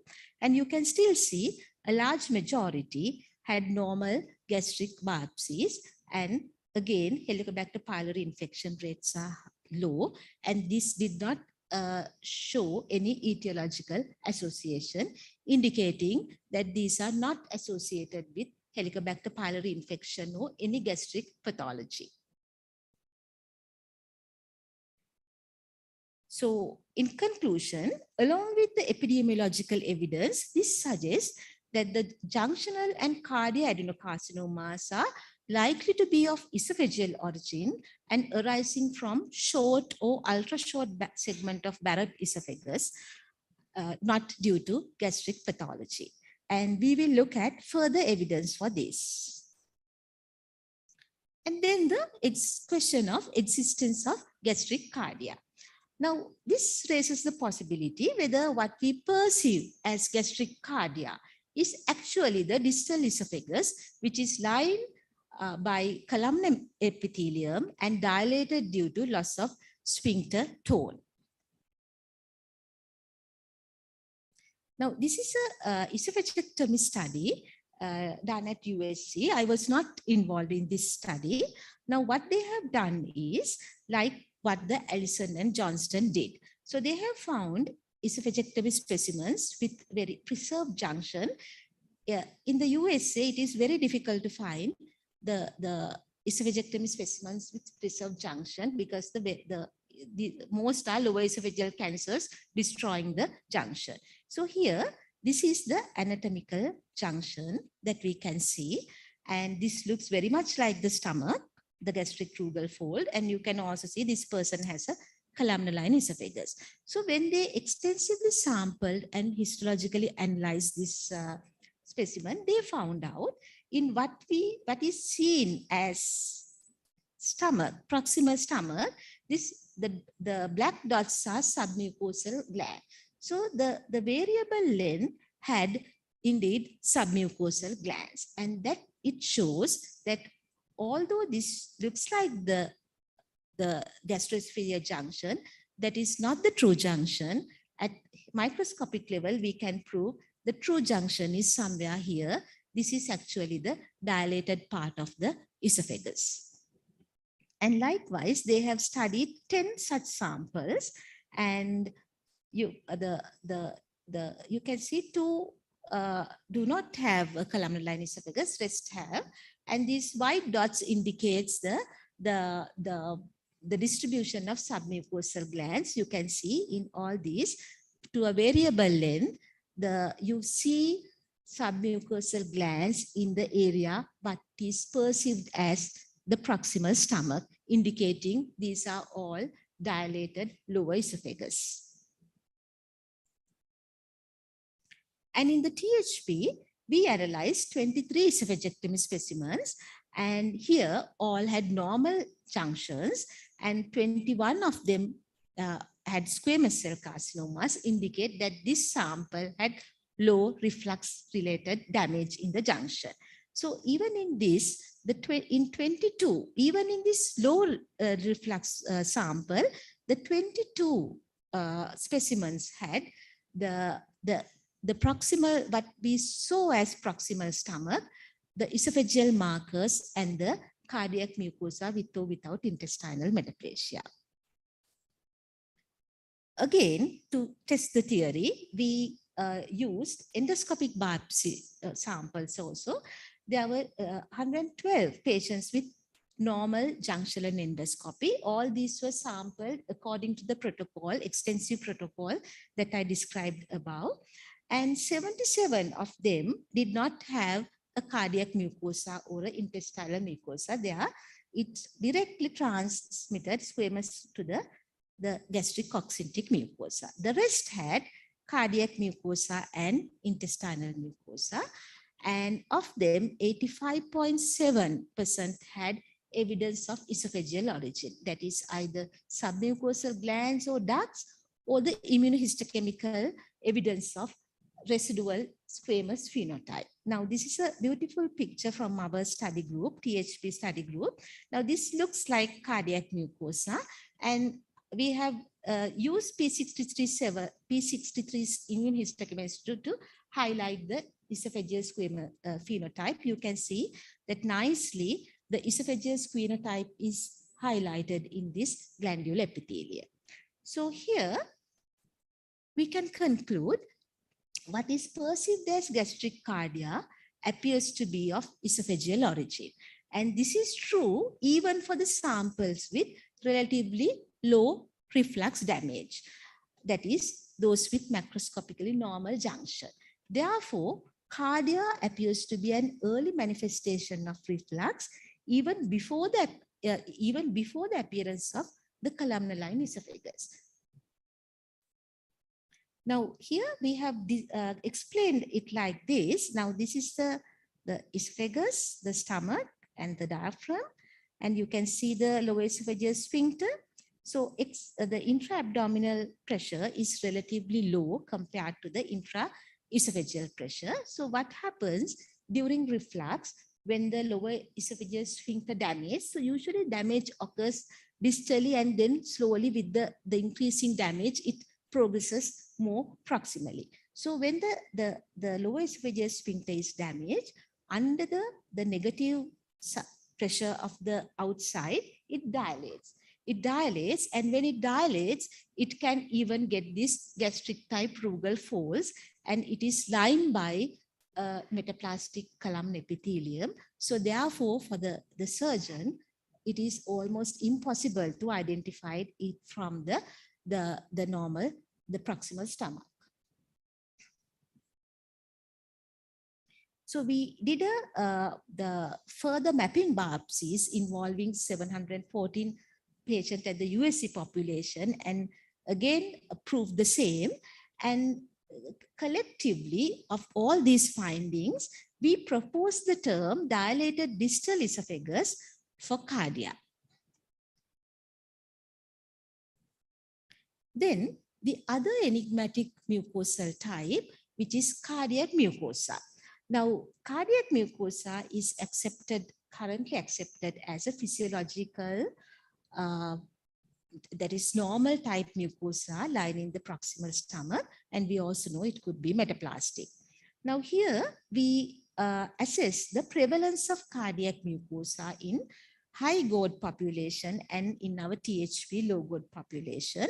So in the USP, the USC biopsy samples, in THP biopsy samples, as well as the esophagectomy specimens. Now in those with normal junctions, in USC population, 100%, all of them had cardiac mucosa. In the THP biopsy, only 50% had cardiac mucosa. And the esophagectomy sample, again, 100% had cardiac mucosa. But in these esophagectomy samples in our population, all had very short segments of cardiac mucosa. None had, because they are macroscopically normal, microscopic lengths of cardiac mucosa. And when there is a columnar-line esophagus, you can see that again USC had all had, and even our population, the prevalence has increased. And to see whether this is esophageal or not, we assess the esophageal markers in the THP's population. Now here, where in the esophagectomy sample, we found that 95.7% of them had associated esophageal markers, although they did not macroscopically have any evidence of reflux damage. And when there is intestinal metaplasia, all of them had esophageal markers. In our endoscopic biopsy series with normal junction, none had intestinal metaplasia. Those who had cardiac metaplasia, 85.7 had esophageal markers. And then the endoscopic series with abnormal junctions with the CLO, again, 89% of the cardiac mucosae had esophageal markers, and 85.7 of intestinal metaplasia had esophageal markers. So in conclusions, we can say that the cardiac mucosa is highly prevalent in the columnar-line esophagus and in the cardia. And the cardiac mucosa is more prevalent in high GORD population than in low GORD population. And even in low GORD population, when the cardiac mucosa is there, they are associated with esophageal markers. Therefore, cardiac mucosa is likely to be a metaplastic epithelium in the esophagus, not a normal gastric epithelium. And when intestinal metaplasia is present in the junctional cardia, therefore, it is safe to say that they are of esophageal origin and is due to GORD and has to be managed as Barrett's esophagus. Now, based on that, the current view of the controversy of the junction and the cardia, in a normal person without reflux damage, which is extremely rare, and it is the junction between the squamous epithelium and the gastric oxyntic mucosa, no cardiac mucosa. And this is a very rare section that we found in our THP population, because it's extremely rare to find a junction without any any kind of reflux damage. Most of them have even few cardiac mucosa. That is why we thought for this long that it is normal. And in Western population, it is almost impossible to find this sort of a section. And this is the more common scenario. Now anatomically, this is the Z-line, squamous columnar junction, and this is what we endoscopically identify as a junction. But at microscopic level, this is the cardiac mucosa. This is the oxyntic mucosa. The true junction is here. So therefore, in reflux damage patients, only we can reliably detect the junction only with microscopy. So then the controversy of the cardia. The cardia now, according to this evidence, we can say the cardia is neither gastric nor normal. And it is the dilated part of the lower esophagus due to the damaged lower esophageal sphincter and is lined by the metaplastic glandular epithelium. And there we have proposed the term dilated distal esophagus. And also cardiac mucosa is not a normal epithelium lining the proximal stomach, but it is a metaplastic epithelium due to reflux. So now anatomically, now this is the junction in a normal person. Anatomic junction and the microscopic junctions are the same, but in a person with reflux damage, whether symptomatic or asymptomatic, there is distal to the squamous epithelium, there is a variable length of cardiac metaplastic glandular epithelia. Therefore, this is the gastroesophageal junction. So that is the end of my presentation. And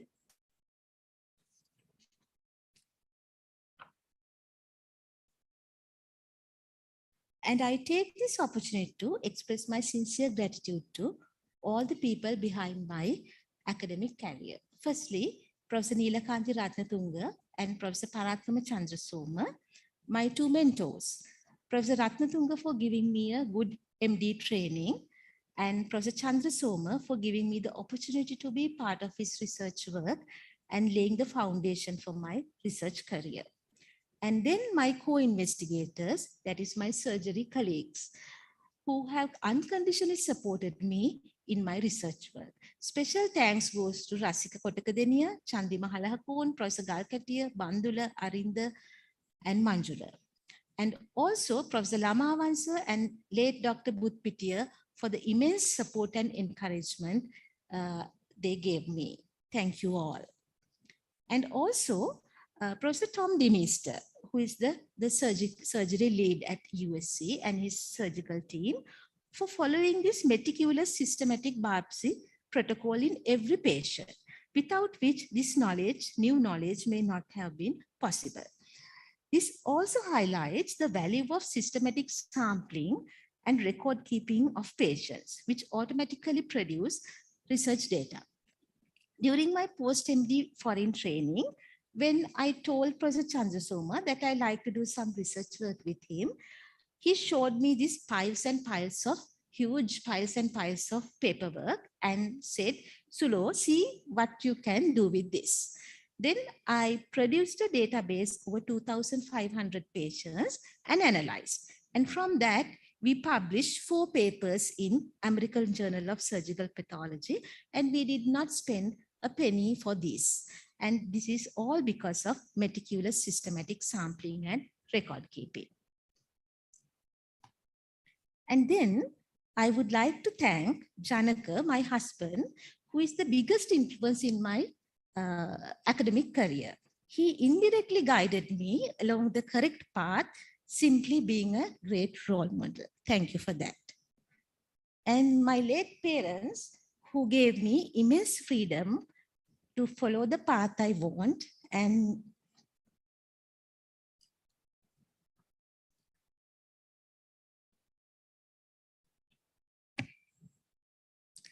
they never expected us to live to fulfill their dreams, and instead did everything to us, never expecting anything back.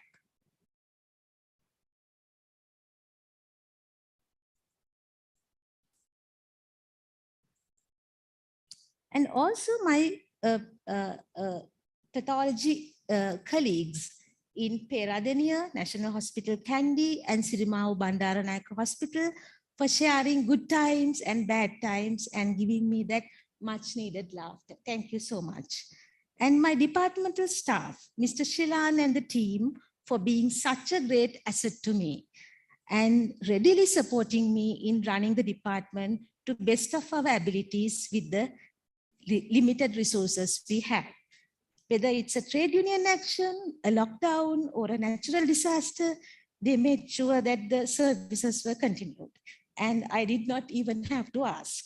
It is a great strength to have a team that I can rely on. And also my teaching hospital lab staff, Jeevak and the team, we were able to work as a family to serve a common cause. And even during the stormy periods, despite the ministerial barriers, we worked as a team and as a family. Thank you for your support. And most importantly, all the patients who gave their consent for research, and the staff of the endoscopy unit for their cooperation, and my research assistants for their hard work. And last but not least, all the others, friends, family, and colleagues who have helped me in numerous ways and stood by me in hard times. And the financial assistance for my local research was provided by the National Science Foundation. Thank you all very much.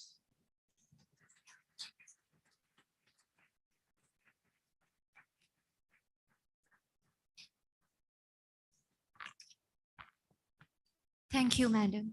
Before concluding the proceedings of the inauguration ceremony, may I cordially invite the Joint Secretary, Dr. Arinda Dharmapada, to deliver the vote of thanks.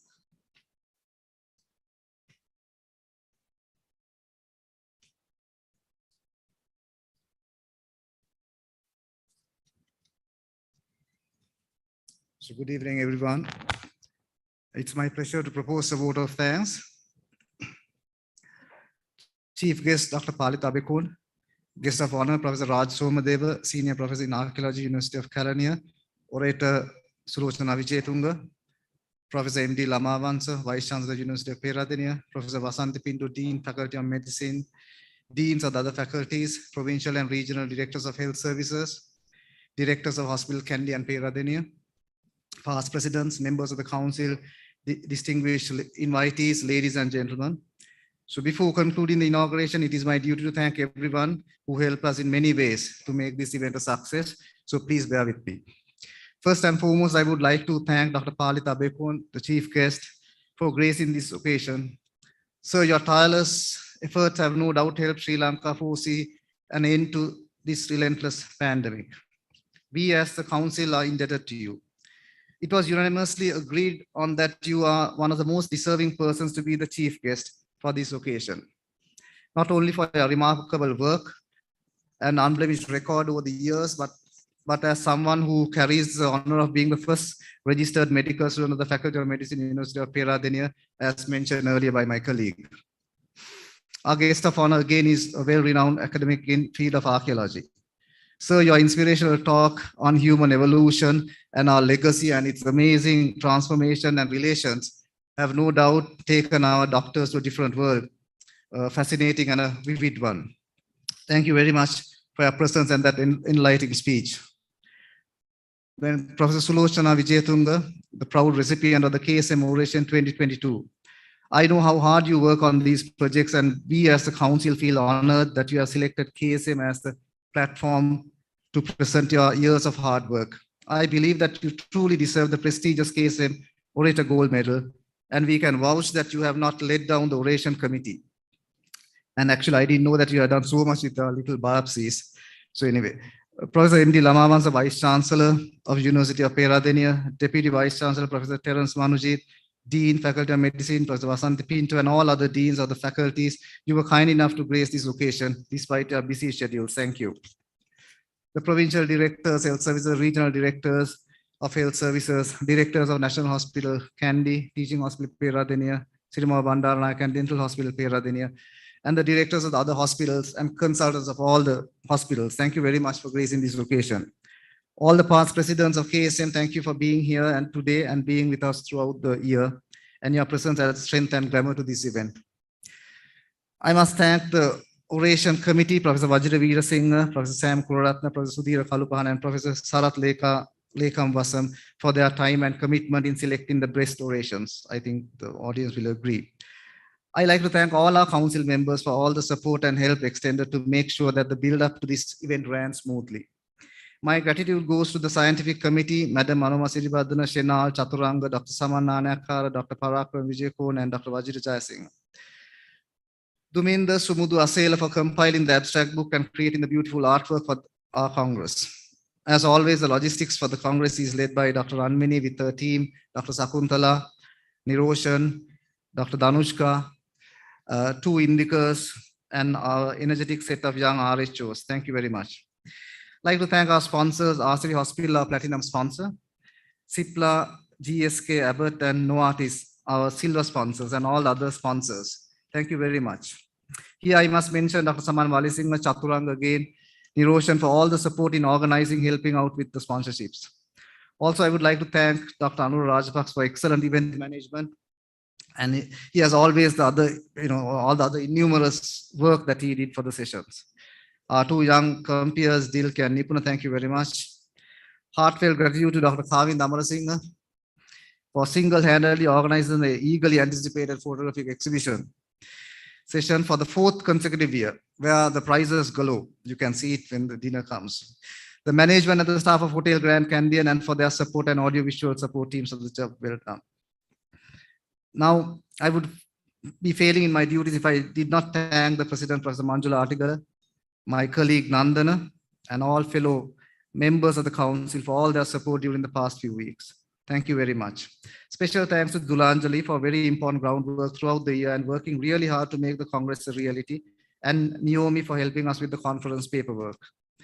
The Council and the Scientific Committee have lined up some interesting symposia and plenary lectures. We are hopeful that each one of you all will join with us in the next couple of days. And I'm wishing you a pleasant evening. Thank you.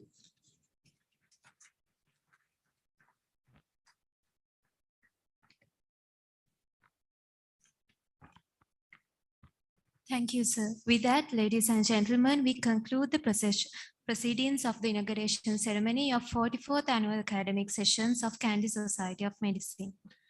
Please rise as the ceremonial procession leaves the hall.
Thank you, ladies and gentlemen. From tomorrow morning onwards, we'll be kicking off 2 days filled with symposia, plenaries covering a wide range of topics in medicine. The Kandy Society of Medicine extends an open invitation to each and every one of you to get registered and make maximum use out of the annual academic sessions. With that, and with an invitation to enjoy dinner, we bid you good night. Thank you.